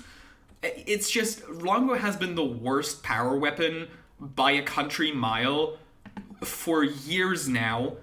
And of course people have been playing tons of it in, like, open world, where the range also just helps more than elsewhere. But otherwise, like, axes have just been the premier ranged weapons for so long that, like, seeing a bow be good is inherently kind of cool.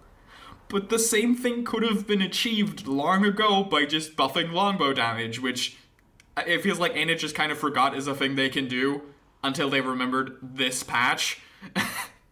I don't know. But for what it's worth, the Cyclone Bow is a really good execution of this concept. Like, the skills all around feel quite decent, feel pretty good. Hawkeye both feels like a really meaningful payoff, looks the way, and also just factually is a good skill. And all of the various utility skills very much do make a cohesive package of, like, stuff you would want on a long-ranged archer. It just makes a lot of sense. However, I do have quite a bit to complain about. And a lot of it kind of comes down to the existence of Shrike, the Grandmaster that gives you extra arrows whenever you hit a certain amount of missile skills. Which, I have no complaints about this trait in particular. My bigger problem is, why isn't this just how it works? So obviously this encourages you to use other ranged weapons, especially longbow with rapid fire, which is the most iconic longbow skill. On stream, they kind of explained it as, oh, the idea is that with this trait, you can almost perpetually stay in Cyclone Bow and keep using the skills over and over. And yes, that's true, and it feels really great. The problem is, when you don't have this trait anymore, and you try using Gale Force instead, it kind of feels like shit, because you don't have other ways of generating arrows. Except for fetch, but we'll get to that. And the problem there is that for extended periods of time, you don't have a way to interact with your class mechanic whatsoever. Compounded by the fact that Gale Force, as a trait, doesn't encourage like a skirmisher style playstyle where you go in and out of Cyclone Bow very regularly to use the arrows you generate. No. You need to wait for all of them to regen so you can use Hawkeye and get the huge damage buff. There is no other reason to be using this trait, which means you have the same fundamental gameplay loop as Shrike, except worse, because for extended periods of time, you do not have a class mechanic. You're essentially just waiting for an elite form to come off cooldown. It feels like you're playing with Rampage, which is neat, but there is a reason this is locked to an elite slot and isn't a profession mechanic. And this also reflects a different problem with Longbow. I wanted to say bigger problem, but it's on the same level, which is Lead the Wind, which, you know, if you forgot, is the trait that improves longbows by giving them piercing. Okay, and reduce recharge, but mostly it's the piercing that people are looking for, and it's like, it's 2025, why is this still locked behind a trait that conflicts with Predator's Onslaught, which makes this a massive damage loss? And you might think like, oh, but in open world this doesn't really matter, and that's where you want the piercing the most. No, this fucks you over in every game mode, because in open world, Predator's Onslaught is easily triggered by Barrage, which you want to be doing most of the time before you let loose something like a Rapid Fire. So it is impactful there, and in Raids and Fractals, it makes Longbow also play like complete shit a lot of the time, because all of your skills can just be body blocked by ads if you're not taking Lead the Wind, but you can't take Lead the Wind because you can't give up 15% extra damage. It's too big of damage increase to give up.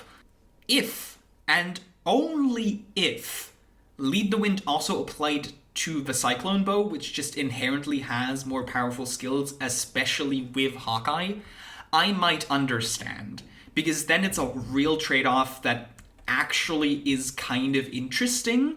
Still frustrating, still feels bad, but at least it's a more interesting decision versus when it's just being applied to Longbow and your only decision is to suck it up and take Predators Onslaught instead, unless you are in open world and constantly facing groups, in which case, yeah, okay, you might as well take Lead the Wind, but it still feels bad to do. And this is relevant for Galeshot because obviously for Shrike, Longbow is the weapon they want you to be using. And so this distinction does matter quite a bit. There is one other source of arrow generation, and that's Fetch, but that is only 2 arrows on Pet Swap, which is the 20-second cooldown, and functionally that's not a mechanic you're playing with. This might as well be cooldown reduction for Gale Force, not an actual mechanic, because you're going to be pet swapping on cooldown anyway. So all this does is generate you slightly more arrows without actually, dealing with any sort of mechanic. Personally, I would really like to see the effect of Shrike, where you gain an arrow after a certain number of hits, just become a baseline trait. Just integrate this into a minor, and then if you still want to have this in whatever slot, I don't care if it's Grandmaster or not, if you just want to have this in a slot, then make it a trait that improves this effect, that requires fewer missiles, also has the extra damage packet that comes attached to Shrike. That's completely fine. Just make this baseline and the entire spec will feel so much better to play, because the entire spec is now encouraging you to use ranged weapons, and you always have something you're actually interacting with, rather than just waiting out the cooldown of Gale Force, which is a long cooldown that you cannot interact with. And that is not where my complaining ends, because let's talk about the birds, because this was something that I was kind of excited about, because I like the bird companions conceptually, and especially Phoenix. I've wanted Phoenix to be good since EOD release, and it just isn't. I would also love to see, and I hope we get this when VoE releases, more bird companions, specifically large birds. Like, it doesn't have to be Phoenix large, just larger than the current models, because they look kind of tiny, especially if you have a Char, and that is entirely a me problem as a Char Ranger player, but yeah, I just want more birds. I think birds are cool. Unfortunately, the birds with Galeshot still suck ass. Like, I took both the traits for birds to make birds do damage, and they don't do damage. They just don't. this is a pretty easy fix. Just buff the damage the birds do. But it has to be done, otherwise they completely lose out to the current best pets, which are the tiger and the carrion devourer. Also, one more thing I have to say about the birds is that it's really annoying that if you want to be using a companion and have it be good, you don't have a way to get boons onto your companion within the spec. You just have we heal as one, which then obviously, if you use it, goes away when you swap companions, but you do want to swap companions because you want to use the beast skills, and it's a real feel bad that that's still not a thing to get boons onto your companion, but that's also kind of a thing that's more generally worth thinking about, not as a Galeshot specific problem, but as a ranger problem overall, where the pets kind of are only useful for their beast skills, in part because boons are so important, but pets don't really get the boons. But that brings us to the entire discussion of AI companions create the problem of passive gameplay, as we've seen with Mech, which does have this feature to share your boons. And it's a whole thing. It's just something that if the birds are ever supposed to genuinely be good, it would be nice to have examined closely beforehand. That said, the quickness build forces you to play with them. And with Cloudburst. And Cloudburst does have the same problem as Gale Force does, where you just don't have a real way to interact with the arrows at all. But it does a slightly better job of this by, for one, allowing you to use Bluster as a quickness generator, which only has a 30-second cooldown and only costs 1 arrow, compared to Hawkeye, which functionally costs 5. So you can, in fact, be playing this more skirmishy style build where you just swap into Cyclone Bone quickly to use Bluster very regularly. I don't know if that is going to be a thing people do versus just actually using Hawkeye, but it is a distinct playstyle. It is a more functional version of this. And also, if you're trying to do this, you don't actually need Flock Together to provide more quickness, because then with Bluster, you are giving 5 seconds of quickness on a 3-second cooldown, which does just work. And also means there is room, especially if you do the thing that I just said, to integrate the missiles generate arrows part of Shrike into a minor, then you kind of have potentially 2 different playstyles for Cloudburst, where one is you play with Hawkeye and one is you play without Hawkeye. And I do think the one with Hawkeye is probably going to be more of the benchmark rotation style build, but I just dip into this to use Bluster and the auto attack for the most part will be a lot more comfortable to play in places like open world. So that's great, and Cloudburst just in general does a better job of both being useful and providing an alternative playstyle that actually feels different. And if the passive arrow generation is inherently kind of fixed, then I don't have a problem with Cloudburst anymore. What I also think is kind of weird is that there's not a Connie build in here at all. And Shortbow exists. Light on your feet exists. Why aren't we doing that at all? Especially since Galeshot has a bunch of movement-based things, which, again, synergizes super well with Light on your feet and is thematically coherent. I know the Cyclone Bow itself is supposed to be more of an upgraded longbow, but there isn't really a reason to not try to integrate Shortbow into this as well. And I would be very happy to just outright replace Gale Force as a trait with one that essentially just, makes all the Cyclone Bow skills do bleeding.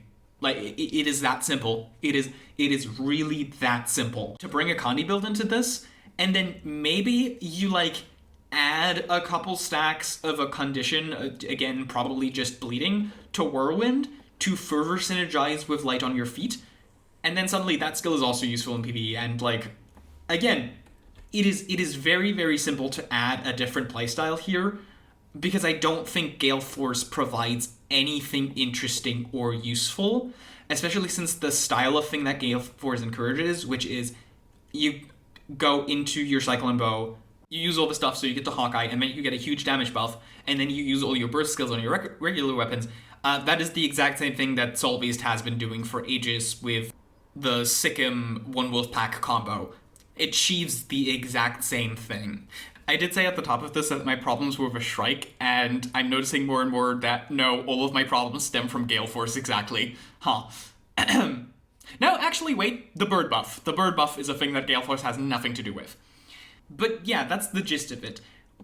With Shrike, and even to an extent Cloudburst, Gale Force feels great, really does fulfill the fantasy that they're going for, does really, really well with it. It remains kind of to be seen if, in the long run, it can keep up that feeling, if Longbow, after the buffs it's gotten, becomes more meta again and becomes more playable on various specs, and then through oversaturation, it kind of kills the feeling of Galeshot being special as the bow user. Or if this ends up being what I kind of actually hope it is, even if it's not ideal for some players, it comes to the point where it's in the same position as Hammer is on Engineer right now, where Scrapper still absolutely wants no other weapon than Hammer. They are just married to each other, even though, like, Sword Pistol is now the default power weapon, which means that Scrapper will always be playing a little bit different because it favors Hammer over whatever the meta combination is for other specs.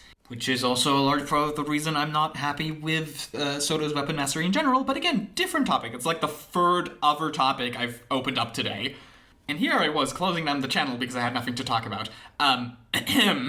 Anyway, there is one other actually Ranger-related thing that I do want to talk about, and it's the state of specifically Heal Quickness Ranger. For Galeshot, I was kind of expecting them to use the opportunity to make a properly designed Heal Quickness Ranger, because we have Heal Quickness Ranger in Untamed right now, and I'll be honest, I can't stand the thing. I think in general Untamed badly needs a complete overhaul because it feels like a directionless mess as a direct result of the removal of Fervent Force.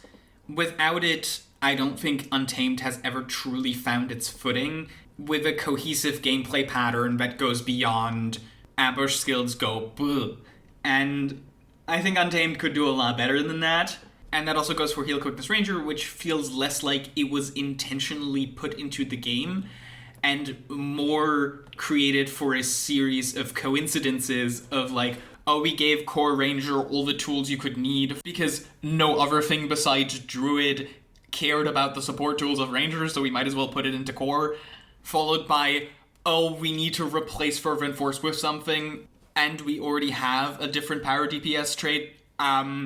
Let's just make it do quickness. Followed by, oh, Untamed can use Staff now because of Soto, and thus has a real healing weapon. So let's just put an ambush on it that does a bunch of burst healing, and ta-da, we have Heal Untamed. The most, like, visual vomit-inducing mess of a healer in the game that is still 100% functional.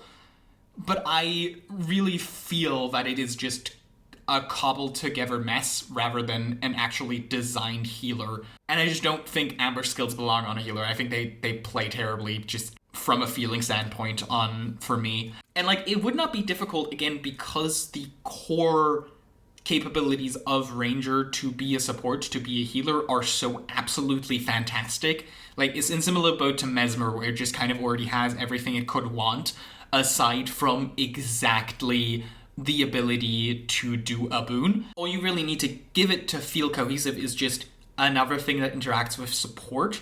And really, if you gave Galeshot a Grandmaster that said, oh, your arrows can now hit allies and heal them instead of hurting them, right? Ta-da, heal Galeshot, done. It's super easy to do, very cohesive. You do need kind of a second source of quickness somewhere, but, you know, again, not very hard to pull off. Does play almost exactly like Druid, but, you know, having quickness puts it apart enough that works. And that was my idea. And then I had a longer discussion with someone in, like, the static group chat that I'm in, and they brought up the point that, hey, actually the best place to put this isn't Galeshot, because you are still just forcing the heal thing into a DPS build, essentially, which is exactly the problem with Untamed.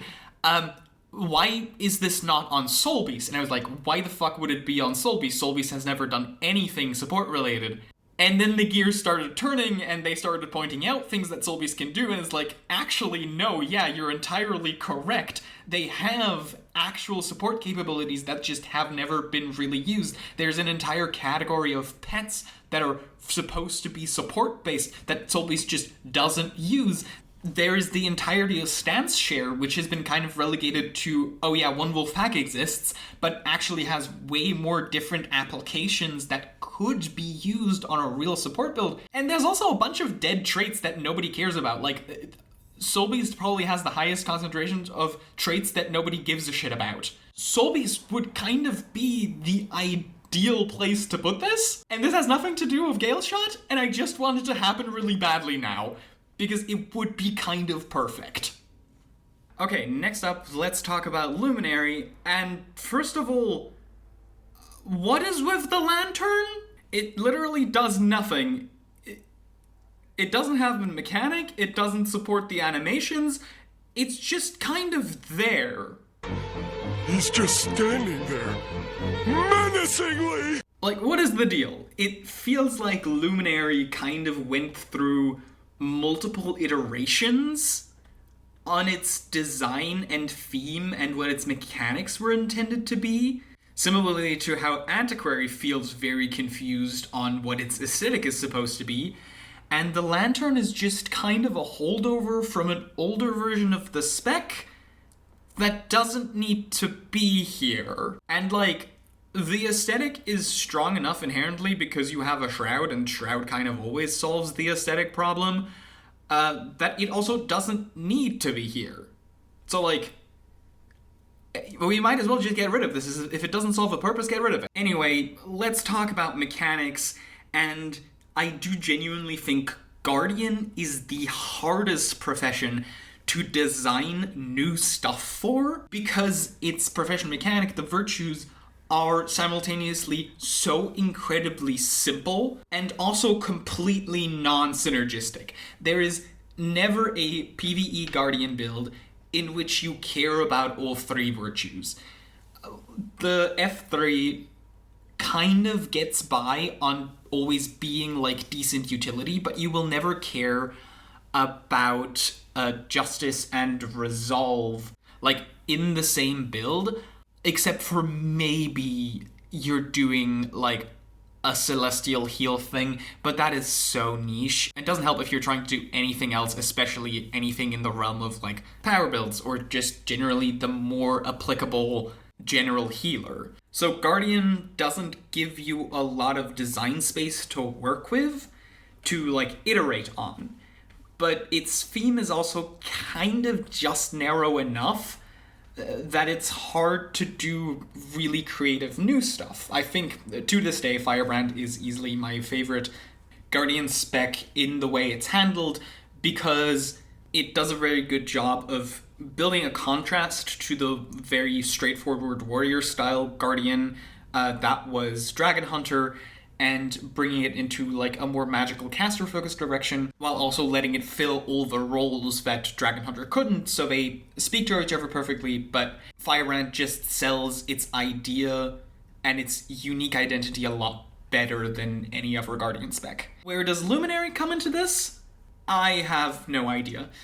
Similarly to Amalgam, Luminary kind of feels like it's hard to pin down any sort of actual intention in terms of like what sort of identity its profession mechanic is supposed to convey in PvE, because it again feels very much like this is designed as a brawler spec first and foremost, which again is a thing that doesn't exist in PvE. Now, I do think they do a much better job here to also create a cohesive playstyle for PvE, but it really only feels like they're doing that with the Alacrity DPS build, which that one actually feels really nice. I will give it that. I quite like the Alacrity DPS build. Maybe that's just because of how much I dislike Willbender, and I keep trying to get into Willbender and realizing that I can't fucking stand it. And this just feels better and flows better. The combination of Resplendent Virtues plus a new Illuminating Inspiration create a very straightforward, very simple, very easy to use gameplay loop that is nonetheless feels pretty engaging. You have to think about it a little bit, because you do want to always end on the hammer in your Shroud rotation in order to get the buff from Radiant Arms, and that is kind of enough to form a gameplay pattern that's like engaging and makes sense. A thing that it, and really the entirety of Luminary, suffers from, though, is that the damage on the Shroud is just complete ass. Like, especially the auto attack does like half the damage of out of Shroud auto attacks, which is weird. I don't know how this happened, but yeah, this badly needs to be buffed, because as it stands, you want to be spending as little time in the Shroud as possible. And it feels super unimpactful. The only time the Shroud feels relevant to use is because you're recharging your virtues, which you need to be doing to provide alacrity, which is why the alacrity build feels good, while I at the same time think that the power build feels terrible, because it doesn't have anything comparable that creates this gameplay loop. You only have empowered armaments, which does similarly encourage you to like go into Shroud, use 2 of the armaments. It creates almost the exact same rotation, but because all the armaments feel so bad to use, it's a bit rough. Now, of course, that's a very easy fix. You just, buff the Shroud damage quite significantly, and ta-da, Luminary's actual mechanic is doing well. The mechanic itself, or the Shroud itself, is not particularly interesting, I'll say that. They did have the foresight to like give you a second thing to attack with in terms of the sword, which means it doesn't feel like you just have a ton of dead skills. Like 2 skills that you're probably not going to be using, the staff and the shield, are fine. It would be nice if the staff had some sort of like secondary utility function on a non-support build. Like, I wish the different armaments changed the Shroud auto attack, both in visuals and in function, because right now the way it works is you equip one of these, and then you carry it with you, but you're just kind of holding it in one hand while you do the auto attack normally. It doesn't change how this works, it just equips the weapon and adds a secondary effect while you have the weapon equipped. But I wish you would instead be actually attacking with the weapon. It's not like these are necessarily types of weapons that we don't have in the game that would like be hard to create animations for. So like, I don't really know what you would do with the sword, but you could make the hammer give you increased range to, represent the fact that you're swinging a large two-handed weapon. You could make the staff make the attack be ranged, which would also just help Guardian in general, which is currently a class that is extremely melee locked. Something like that. And that would add a little bit of utility to the staff, at least in like an open world context that could be helpful, or just in like specific phases of certain bosses, which just gives it a little bit of extra usage, and I think that would be neat. And while we're talking about like shrouds and animation and visual effects, oh my god, please tone this down. I think this was like the number one feedback that came out of the live stream for Luminary, but oh my god, are they kind of too much. I generally have a problem with the visual creep that a lot of skills that have been released over time have, where they just become a little bit visually overwhelming and a little bit nauseating almost at times. And this color scheme of like bright blue to the point of almost white for so many of the skills that like have super bright light effects is not great. Like, can we tune this down a little bit? I know some people have also wanted Luminary to be like Dark Guardian or like Anti-Paladin, and I do think it could lend itself to a bit of this like light in the dark anti-hero style thing if you just make the visual effects a little bit darker. You don't have to do anything else particularly. Of course, ideally you'd then also like rename a bunch of the traits to reflect this too, but I don't think that's necessary, and I think just the spec would overall benefit from a darker color scheme. Not necessarily for thematic purposes, just for like, my eyes are burning purposes. As far as like traits and playstyles go, I already talked about a little bit about the Alacrity build, and I think that is in a fairly good place. It just needs buffs on the Shroud. That one uses Illuminating Inspiration as its Grandmaster, and I think that works really well. What doesn't work at all is Master at Arms, but that would, of course, be helped if, the weapons and the Shroud are actually worth using, so I don't necessarily think that's as much of a design problem. And it would allow you to, loop through some more of the armaments and the Shroud skills, and I think there is some potential here. It would be nice if you had some sort of additional incentive to stick around in Shroud, aside from just massively buffed damage on the auto attack. Maybe if we can replace one of the adepts with something that, gives you a buff that has a certain amount of stacks, and every time you do a hit while you're in Shroud, you lose one of those stacks, and you regain them when you equip a weapon, which would create a playstyle that focuses more on the Shroud, while a different playstyle could focus more on the idea of Radiant armaments and Empowered armaments, which is you go into the Shroud, you grab your buffs, you get out. I think there's also room for that here. Really, I think the adepts particularly are heavily underutilized space. There's also Luminary's Blessing that is kind of just underutilized space because right now it's completely defensive buff, which of course for PvE you don't really care about. And the fact that it's a 6-second thing that heals on expiration also makes it not useful, makes it not even useful for healers, because it's some extra passive healing essentially, but it's not something you can use on purpose because it's on way too long of a delay. And honestly, if you want to make this useful in PvE, you could just snap 5% damage on it, but you don't have to, and I think Luminary's Blessing is almost kind of unnecessary, and I would rather use the space that Luminary's Blessing occupies, get rid of it, and use it to open up more space to design the playstyles that I just said and make a difference between the build that really wants to stay in Shroud and the build that wants to get in Shroud and get out. Another alternate playstyle that I would like to talk about that I think is very undersupported is the Light Auras. I think Sovereign of Light is a really great idea, though it is essentially just, from Berserker, King of Fires or whatever that trait's called. This is the exact same trait, but for light auras and with power damage instead of burning. And I really wish that just like Berserker, you could make much more use of this, because right now you just don't have enough sources of light aura to make this feel powerful. I was testing my golem setup with this just because the Shroud was so bad that Master at Arms isn't worth using. It was actually an improvement. But I really wish that this was more of its own playstyle, where you really focus in on, spamming a bunch of light auras on yourself. And you can even turn this into the thing that really wants to stay in Shroud, because you want to be in Shroud to detonate the light auras. And I think that could work really well too, because right now the only sources of it are on a trait in Radiance, which gives you one whenever you press the F1.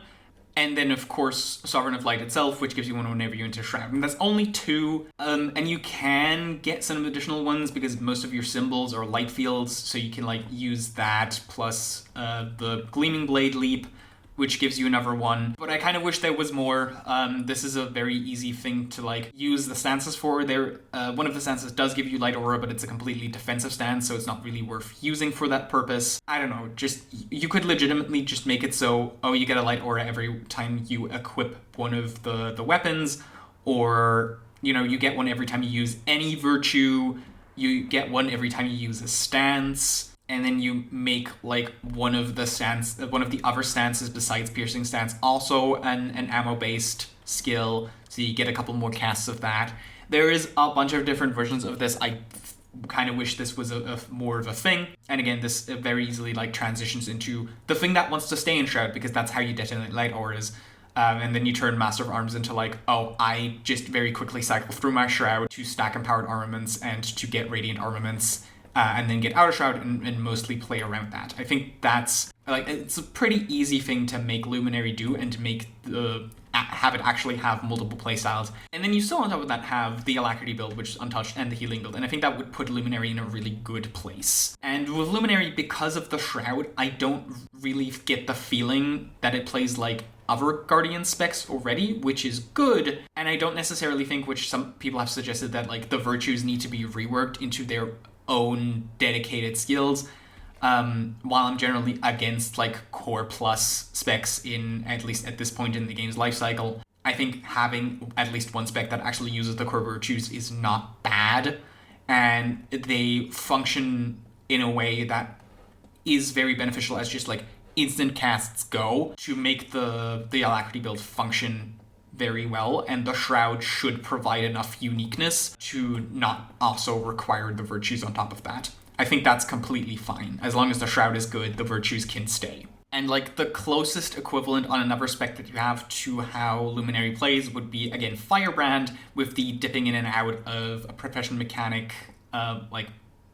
Here's the Shroud, there's the Tomes. They both have like a resource management aspect to it, but it's much more pronounced on Firebrand, and obviously they don't fill the same roles. Firebrand is very Condi heavy, this is entirely power, and this has no Condi synergy.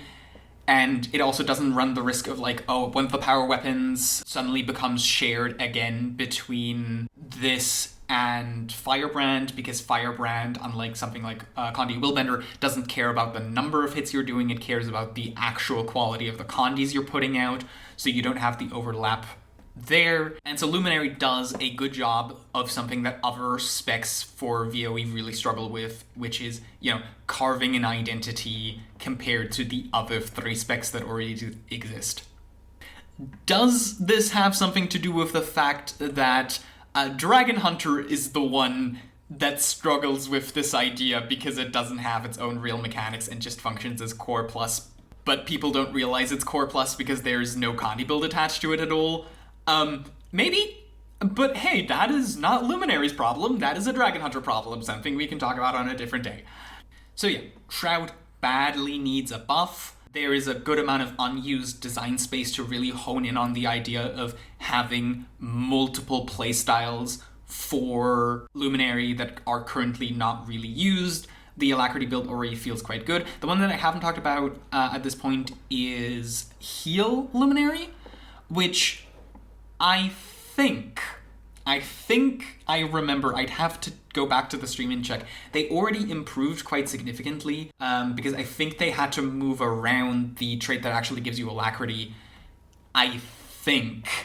And from what I am reading, because it's hard to try out healers unless you're like going off and actually doing content, and I'm kind of all doing this in one day just on my own, the recording here, but Guardian is in a very similar boat to Ranger and Mesmer, where it's like core kit for support is already really, really good.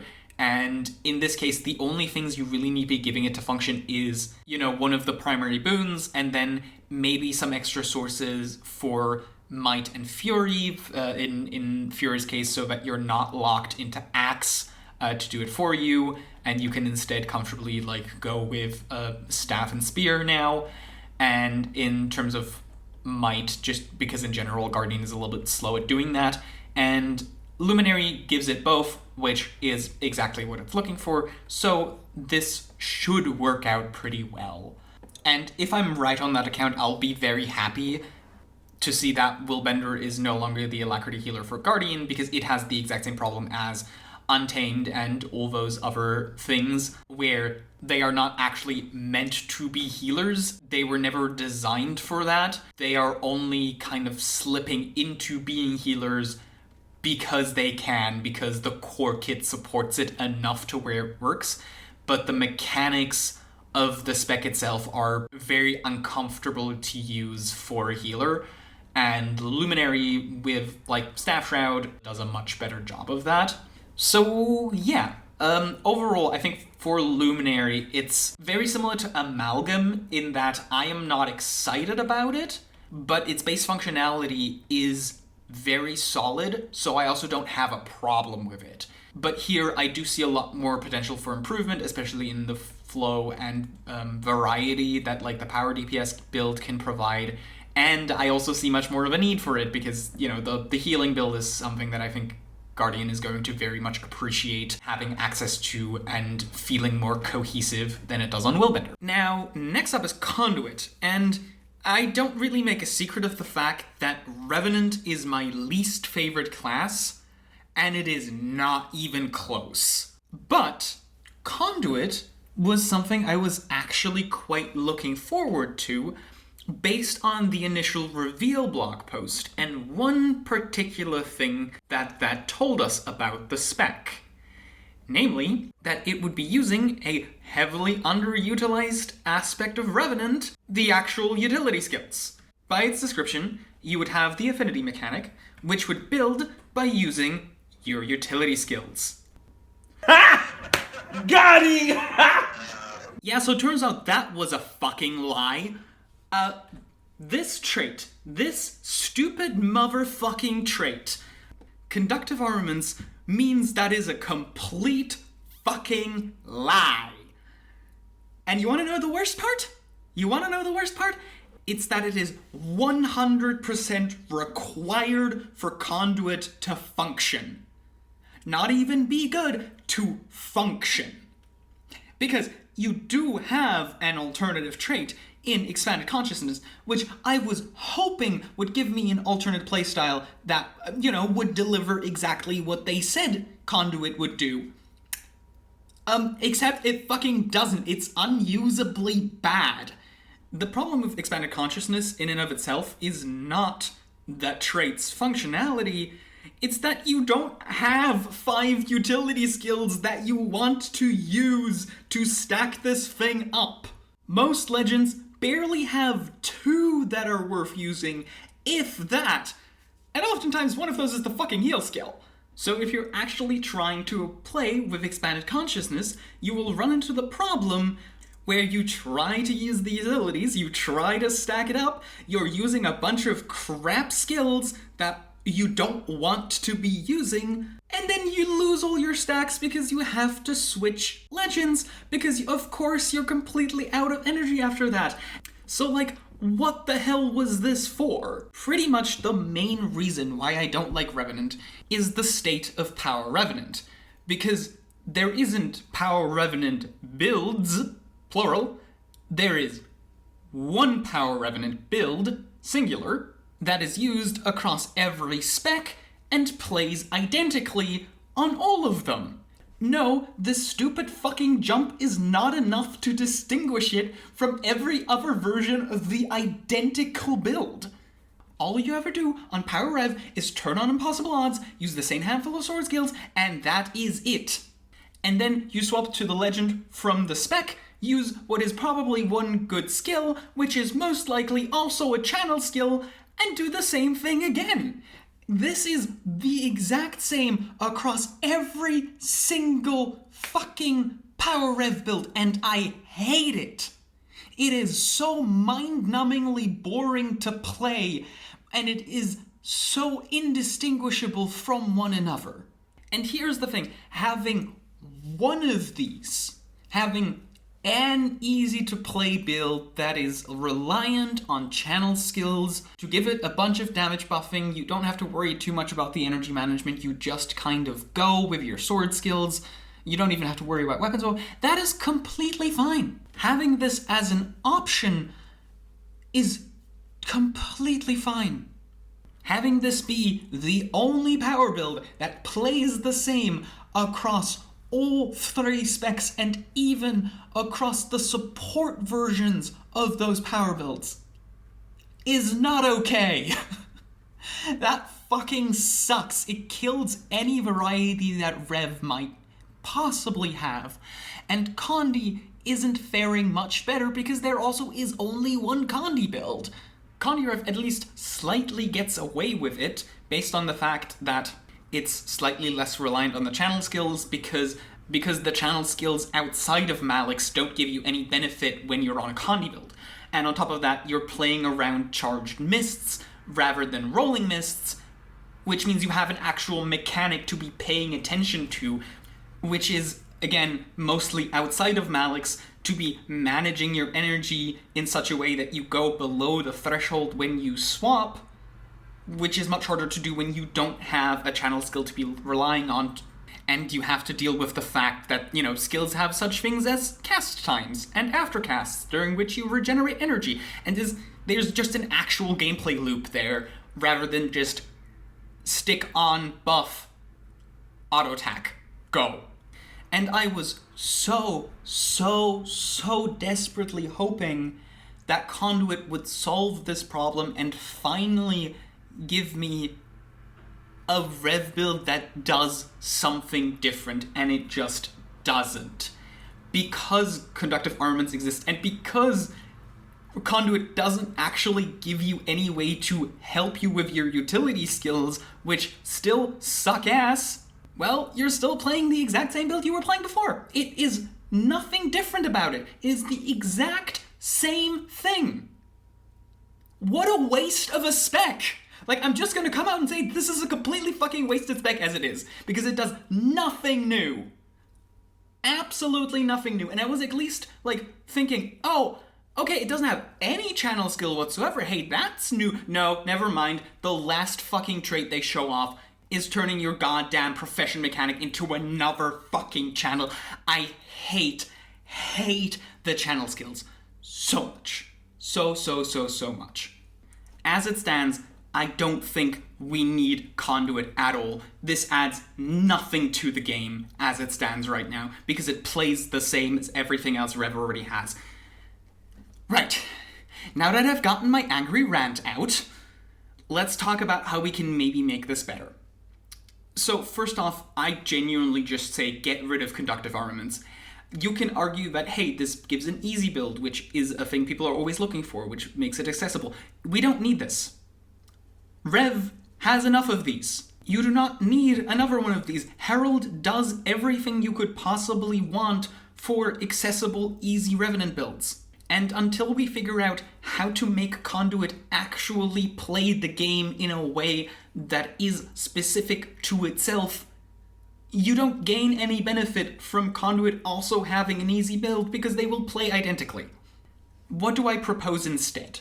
Because I just said, Expanded Consciousness is awful to play because all the utilities still suck. Well, just actually buff the utilities to the point of being useful. It's not like there is no utilities that could be useful.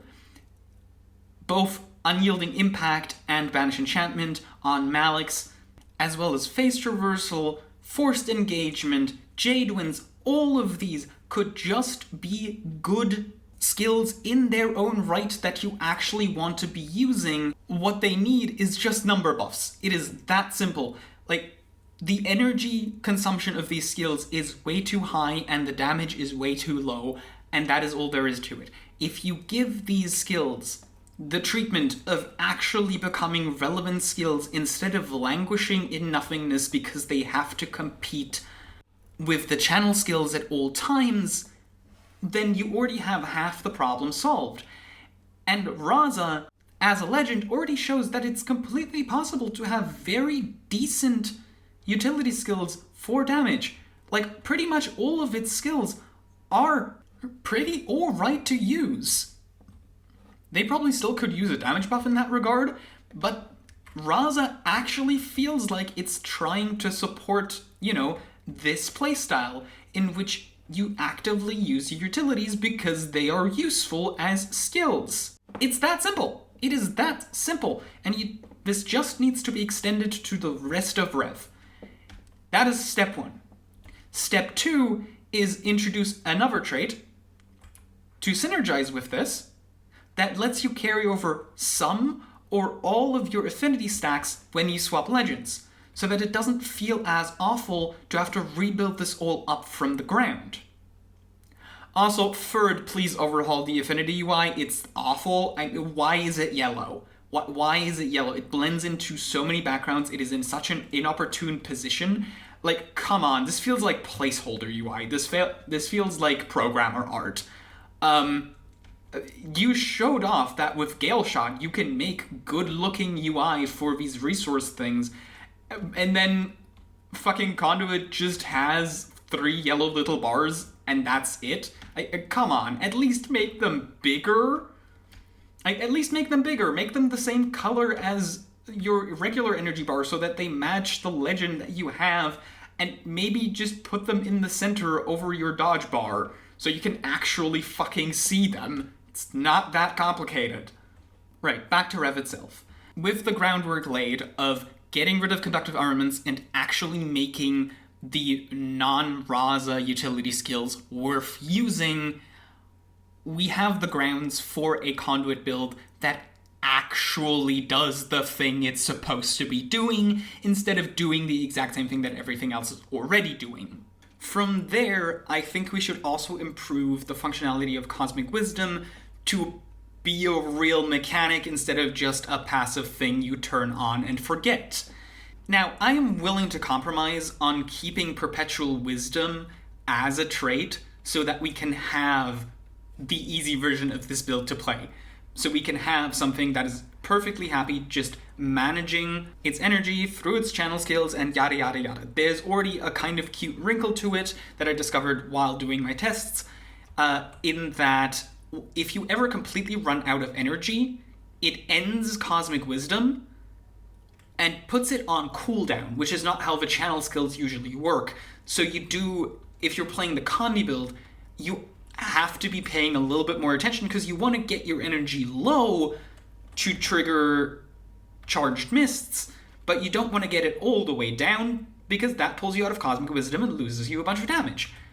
That's already kind of cute. That's something to think about. I am okay with that. I am also okay with, having the power build that still plays like the basic version of the power build, by just keeping Perpetual Wisdom as it is. Just give me an actual alternative. And that's why I say get rid of Twofold Embodiment, because it's boring as hell. Twofold Embodiment is just, the buff you're doing anyway is now the better buff you're doing anyway. It just is the exact same trait again as Boundless Knowledge. These two are the same fucking thing. So get rid of that and replace it with something else. The idea that came to my mind is something to double down even harder on the whole using utility skills for effects type deal, which essentially would mean you could do something like, while Cosmic Wisdom is active, at certain intervals, when you deal damage, you consume a stack of affinity and give yourself some energy. That way, you have a closed system loop in which using your regular damage skills reduces your affinity, and you get energy for it, which then encourages you to use your utility skills to get the affinity back. Bam! Closed gameplay loop. Ta-da! And this is an effect generic enough that it works on both power and Condi builds. Which means if you want to, you can still keep Mistfire around as well, though I'm kind of whatever on it. I mean, yes, adding a thing that makes Rev care about CC is neat. It's a thing they've done a lot over the past years with different specs to, add an additional thing that triggers something so you might care about something else. Unfortunately, this effect just straight up doesn't work on specifically Rev, because the reason it works on other classes, the reason it works on, Ranger and Warrior and whatever, is that they have a variety of weapon choices. And so, because they have so many options, it is fine if, in a generic sense, the weapons that do a bunch of CC are worse, but if they can then reliably trigger these traits, they will situationally become better than the other options. Which means that by using this trait, you empower specific weapon options, which then create their own playstyle. This is just not the case on Rev, because Rev only has a handful of weapons. And guess what? All of the Condi weapons have the same amount of CC on them. So, this trait doesn't do jack shit to create a playstyle. It is literally just, with the things you were doing anyway, sometimes you also do burning now. This is just burning precision, but for Rev. But it's a freaking elite spec Grandmaster, which are supposed to be the most impactful and gameplay shaping traits in the game, instead of a Chord game adept. Come on. I don't really care what happens to this trait. I don't really care if they keep it or replace it with something else. You could even replace this with a boon generator. I don't really care. I just don't really care what happens to this trait. But as it stands, Conduit just doesn't do anything interesting whatsoever, and that is a massive disappointment to me, because I was actually really looking forward to, and worst part, Raza is both conceptually and visually so freaking cool. It is a character we've been waiting to see, again, since the end of freaking Guild Wars 1 Nightfall, and now he's finally here. We're still not really getting any explanation about him, but that's fine. He's here and he looks really cool. He just doesn't do anything interesting whatsoever, and that is so disappointing. Please, please, please, please, ain't it? Do not let Conduit end the same way that Vindicator has, where it is purely a vehicle for people who think that the jump is cool and has nothing else going on. Because that is the state of Vindicator. And that is after several minor rework attempts where we had to add to and mess with the profession F skills just to give Vindicator something to do. Please don't let Conduit be the same way. Thank you. Goodbye. Okay, not goodbye, we're still talking about Paragon, but you know what I was going for. And as far as Paragon is concerned, there's a lot of good ideas here. I think the foundation that Paragon is building on is very solid, but the execution is not. So, let's talk about the simple one first, and that is Power DPS Paragon, which I know this is supposed to mainly be a support spec, but for anyone who has, played Guild Wars 1 and cares about the original version of Paragon that people have been asking for, they will be looking for a Power Spear build. So this does matter quite a bit. And, I mean, there is a trait for it. Strengthening stanzas does provide the bones of a general DPS build. Does it have any sort of unique gameplay to it? No. Is that much of a problem? Not really.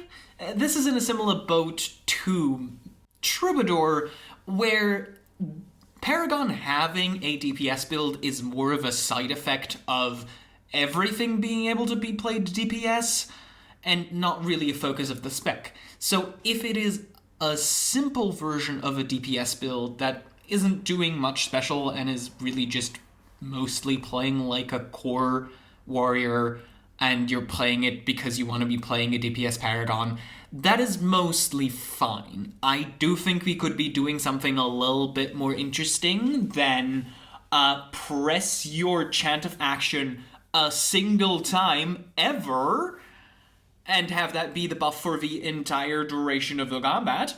I do think we could be doing a little bit more than just that. It could be as simple as anytime you consume motivation, you gain a stacking damage buff up to a certain cap, and have that be the thing. It's slightly more engaging than the completely passive version that we have right now. The effect probably also needs to be a little bit stronger. I'm no benchmarker. My numbers are always going to be terrible and not really reflective of what people who actually know what they're doing will end up at, but it did feel very weak, and because you are locked into exactly T1 burst skills, just like Spellbreaker is, unlike Spellbreaker, Paragon isn't giving you a lot to offset that really big nerf, so probably the cap on the damage buff. Either you need a second thing that gives you more damage, or you need this effect to be stronger, and then preferably if you make it stronger, then you don't just make it, again, have chant of action exist, and never press your F3 or F4 ever for the build to, not be completely and utterly mind-numbing. But yeah, Warrior has an easier time making stuff like this work, because the core trait lines already provide you with a lot of variety, and you have a ton of different weapons you could theoretically be using, and almost all of them, besides exactly offhand Dagger, are actually quite good in different scenarios. Which means there's less pressure on the spec itself to shake up the gameplay, because you already have a lot of things you could be doing. A similar thing applies to like a potential Condi build. The fact that Strengthening Stanzas even has Condi damage on it kind of surprised me. I think that's neither here nor there. I don't think Condi Paragon really needs to exist, so I'm not really going to talk about it. We then transition into something that is much more relevant, which is, support Paragon. And again, we're staying with like the power DPS version for now, because that is the one that's probably most in line with original Paragon. Like, Power Spear Alacrity Paragon is the direct successor to Guild Wars 1 Paragon, and it's fine. Again, its damage output is quite low, as far as I can tell, because you literally get nothing. Like, as a Paragon, if you're trying to do Alacrity, you don't get any sort of damage bonus, and that kind of sucks. We'll talk about this even more when I get to like the healing version of this, but there is no good reason for Feverish Pulse to be a Grandmaster.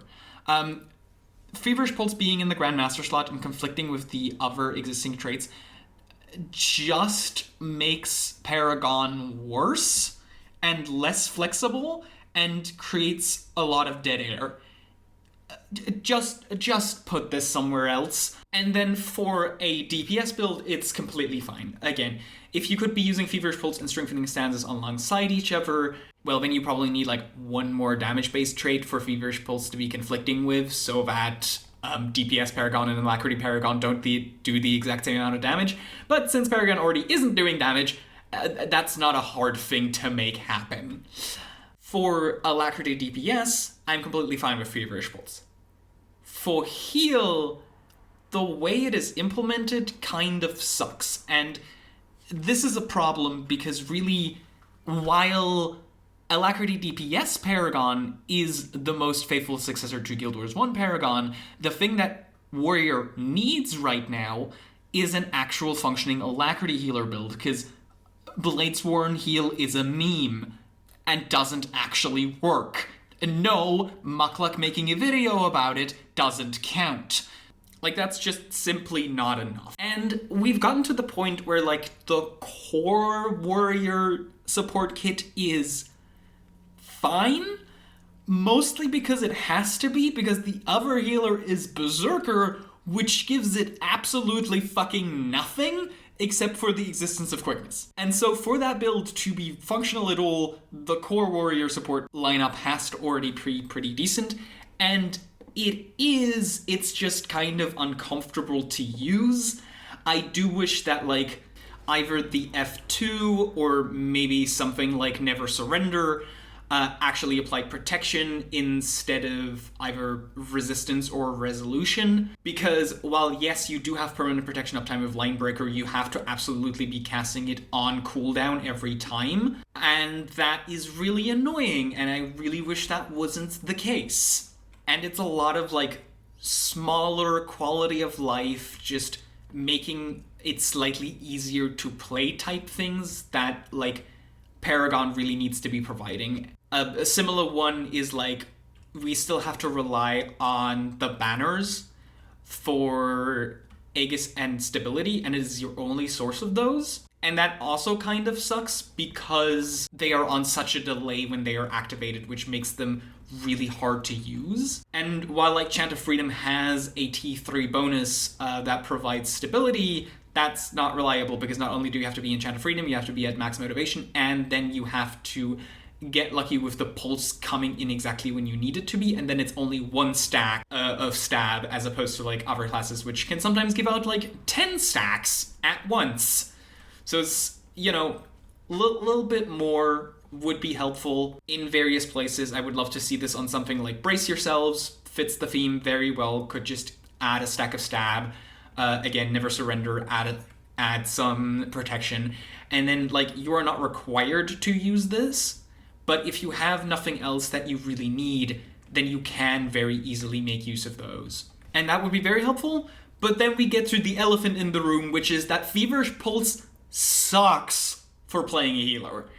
The problem is the way it triggers, which means you have to be switching chants pretty regularly. Now, maybe this is not as bad as I think it is, because, again, heal builds are very hard to playtest unless you can, like, actually get a group together and bring it into proper content and see it under real conditions. But the problem with this is it gives you the same issue that Tempest had for a very long time until they finally reworked Elemental Bastion and made it do Alacrity, where you lose a lot of control over the utility you're providing because you don't get to just choose whichever chant is the most useful to you at any given situation. You have to keep switching them. Now, because you're probably running about 100% boon duration and the base duration is already 5 seconds, and the cooldowns for the chants aren't super long, it's not the worst thing in the world. It does work. It does function. It's not unplayable, and it's infinitely better to use than Heal Blade Sword, which, yes, is a thing people have tried to play and made the rounds for a certain amount of time, but is a complete meme if you are at all realistic about what it's doing. So it is a massive upgrade of that already, but I kind of would like it to be, not that. I kind of would like you to just be able to pick your chant and be fine with that. You could very much make this just every time you pulse your refrain, you also apply Alacrity. That is like the exact thing that Herald does, and that's been allowed to be in the game for forever. So like, why can't Paragon do this? You already have 2 other resource meters you need to manage because you need to manage your motivation and you need to have your adrenaline. And so you're already doing more work than Herald is. So like, why not just make this easy on you? Speaking of resource management, something that Paragon also doesn't really solve is a thing that Heal Berserker has to deal with at the moment, which is that if you can't punch things, you are fucking useless. You don't get to do boons when the enemy is like phasing, invincible, too far away, doing literally anything but stand there and letting it be hit by you. And I was kind of hoping that Paragon, which, has a thing about being ranged, would help with that. But, you're also still kind of locked into the same sets of weapons if you're playing the heal version, which don't have any range on them. And your only, adrenaline generator is still either to the limit, which you now kind of have to take so that you have an opener, because you don't have the option of taking Headbutt instead, and that conflicts with We Shall Return, which is, your non-adrenaline-based burst heal, so that's terrible. And then Signet of Rage, which is really slow at 2 adrenaline every 3 seconds, and also conflicts with We Will Never Yield, which is, one of the defining factors for Paragon that would make it really cool. And the last one, which is the most realistic one, which is Invigorating Tempo, which gives you adrenaline anytime you spend motivation, which is nice, but you can't get your motivation back up if you can't be hitting things. So this helps you manage adrenaline when you already have it, but it's not giving you adrenaline when you don't. What is the solution?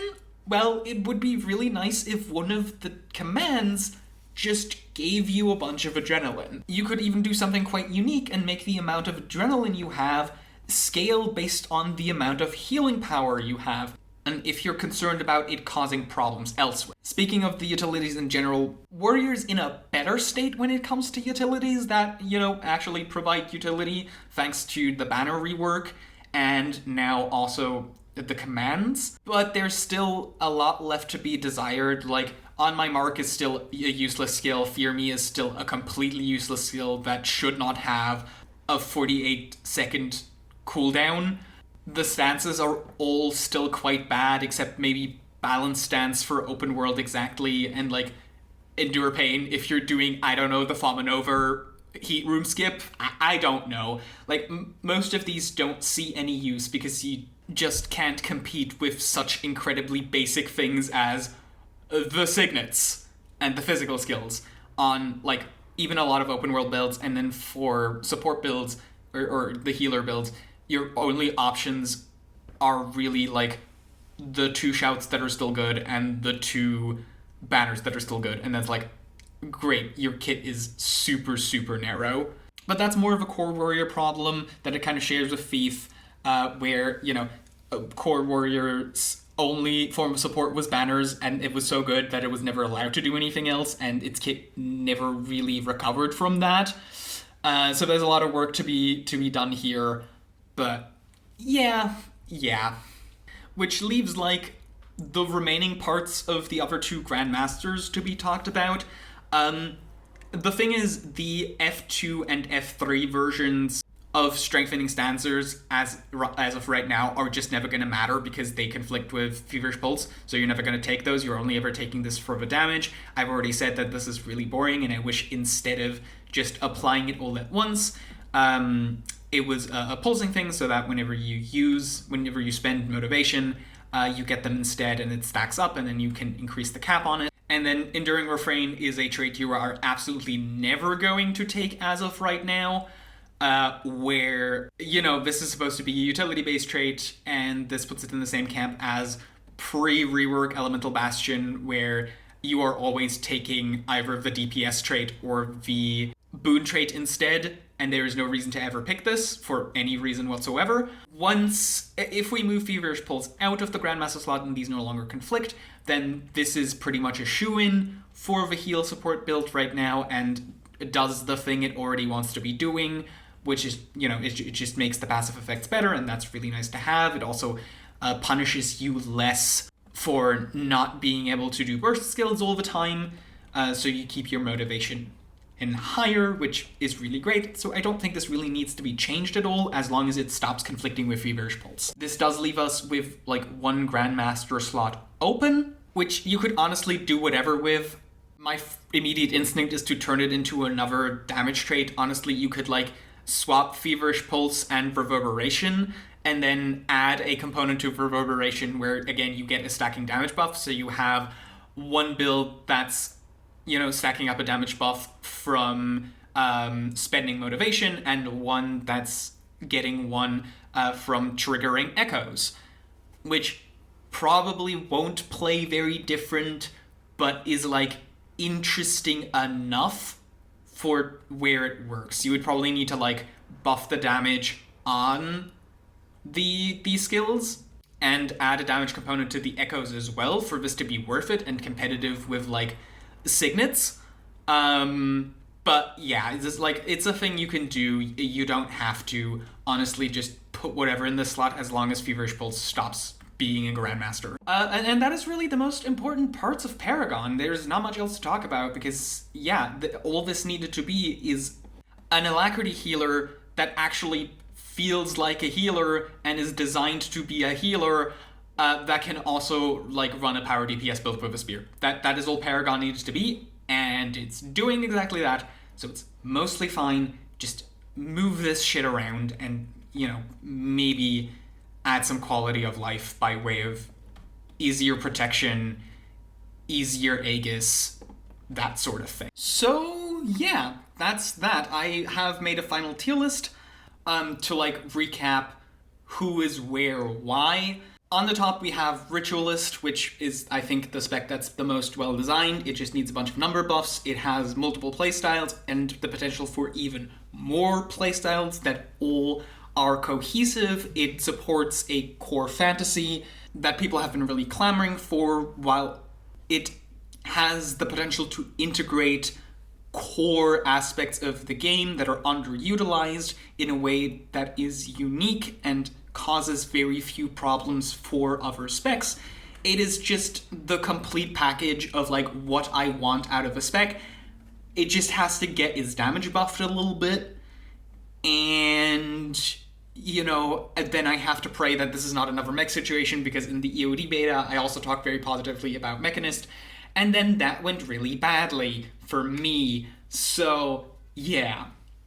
Next, and I haven't ordered these at all from, like, left to right, so, like, don't worry about that. But next we have Antiquary, which, surprised me very positively. I think there's some improvements to be made, but Antiquary is a little bit more volatile because of the randomness of it, where it's a lot harder to, like, get clear feedback on, like, what you have to change and how much you are allowed to change it to not break it.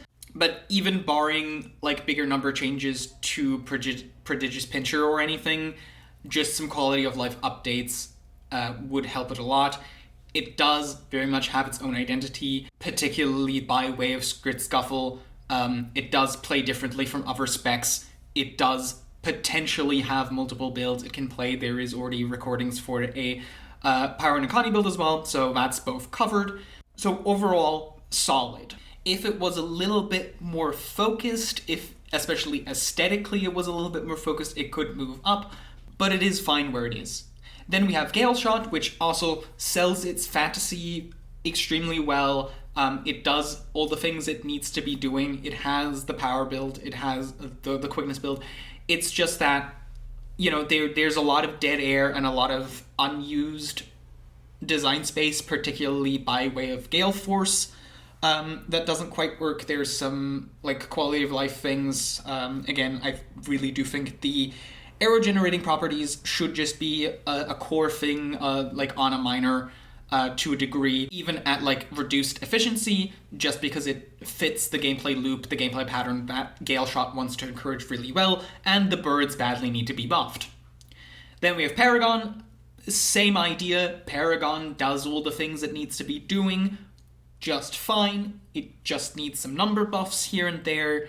The thing that needs to change the most, as I've just said all the time, is Feverish Pulse should not be conflicting with the other Grandmasters, because that creates a bunch of dead space that can't be used. Because if you ever want to play support Paragon, you need the Alacrity. You don't get a choice in that. And otherwise, it's just a bunch of quality of life things that I think would be more comfortable to play than what is being presented right now. Then we move down to the B tier, here, where we start with Evoker, which on the damage side of things is completely fine. This is a case of, like, if they fix Heal Evoker, this moves up a tier already. If they change it, so, you know, the whole spiel I went on about, like, oh, it would be really nice to pick a secondary element so all the elements can function just as well with the mono element builds, then this moves up to S tier. Possibly also, you know, incorporate the familiar into the kit a little bit more rather than just being really passive. Add some synergy to the summons, just like with Ritualist, so that fantasy gets fulfilled as well. You know, a lot of almost cosmetic changes, really, which is why I'm, like, saying, okay, that's not required for it to be in A or anything.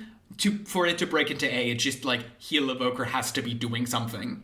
Then we have Luminary, which arguably already could be in A. I just, you know, want this as a little bit more encouragement of, like, hey, let's make these playstyles more distinct. Let's use the design space that is here more effectively, because what's here right now is fine, but a bit unpolished, and I think we could do a lot better. I don't think by the design of Luminary it's ever breaking into S tier, because it doesn't have a strong enough theme, it doesn't have a strong enough class fantasy it is trying to sell, which is one of the ways for something to break into S tier. The other would be to have an incredibly unique playstyle that you can't experience anywhere else, and that's just not the case with Luminary. Like, the Shroud is nice, but it is nothing groundbreaking. So it's not a hard push to A, but it's also not breaking it above that. And same thing for Amalgam. I think Amalgam is quite boring. I don't really know how to fix it, but I also am fine with accepting it as it is, which is why it's not going below B, but it's also not really getting above B. It's just kind of stuck at fine. And then we get into the disappointments, which are Troubadour, which, you know, is one of the personal disappointments, because I really wanted Minstrel, I really wanted Music Mesmer, and I really wanted it to be good, and Troubadour does the thing it's supposed to be doing, which, you know, should put it into A, but on a personal bias of, like, this spec is a pretty severe disappointment for me, is landing in C, and unless they do a major overhaul to it, it's not getting out of C.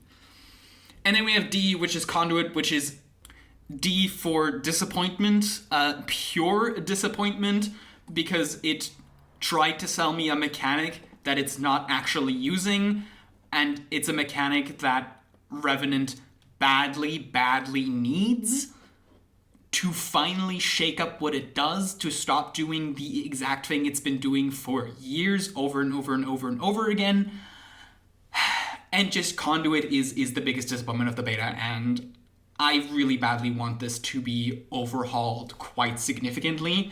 The mechanics themselves are already not super interesting, but they have the potential to, like, you know, at least bring it into B tier, if the mechanics actually got used, instead of offloaded by that one trait to just be completely irrelevant because you're still doing the exact same thing you would be doing anyway. Yeah. So, that's that. I don't really have a way to close this.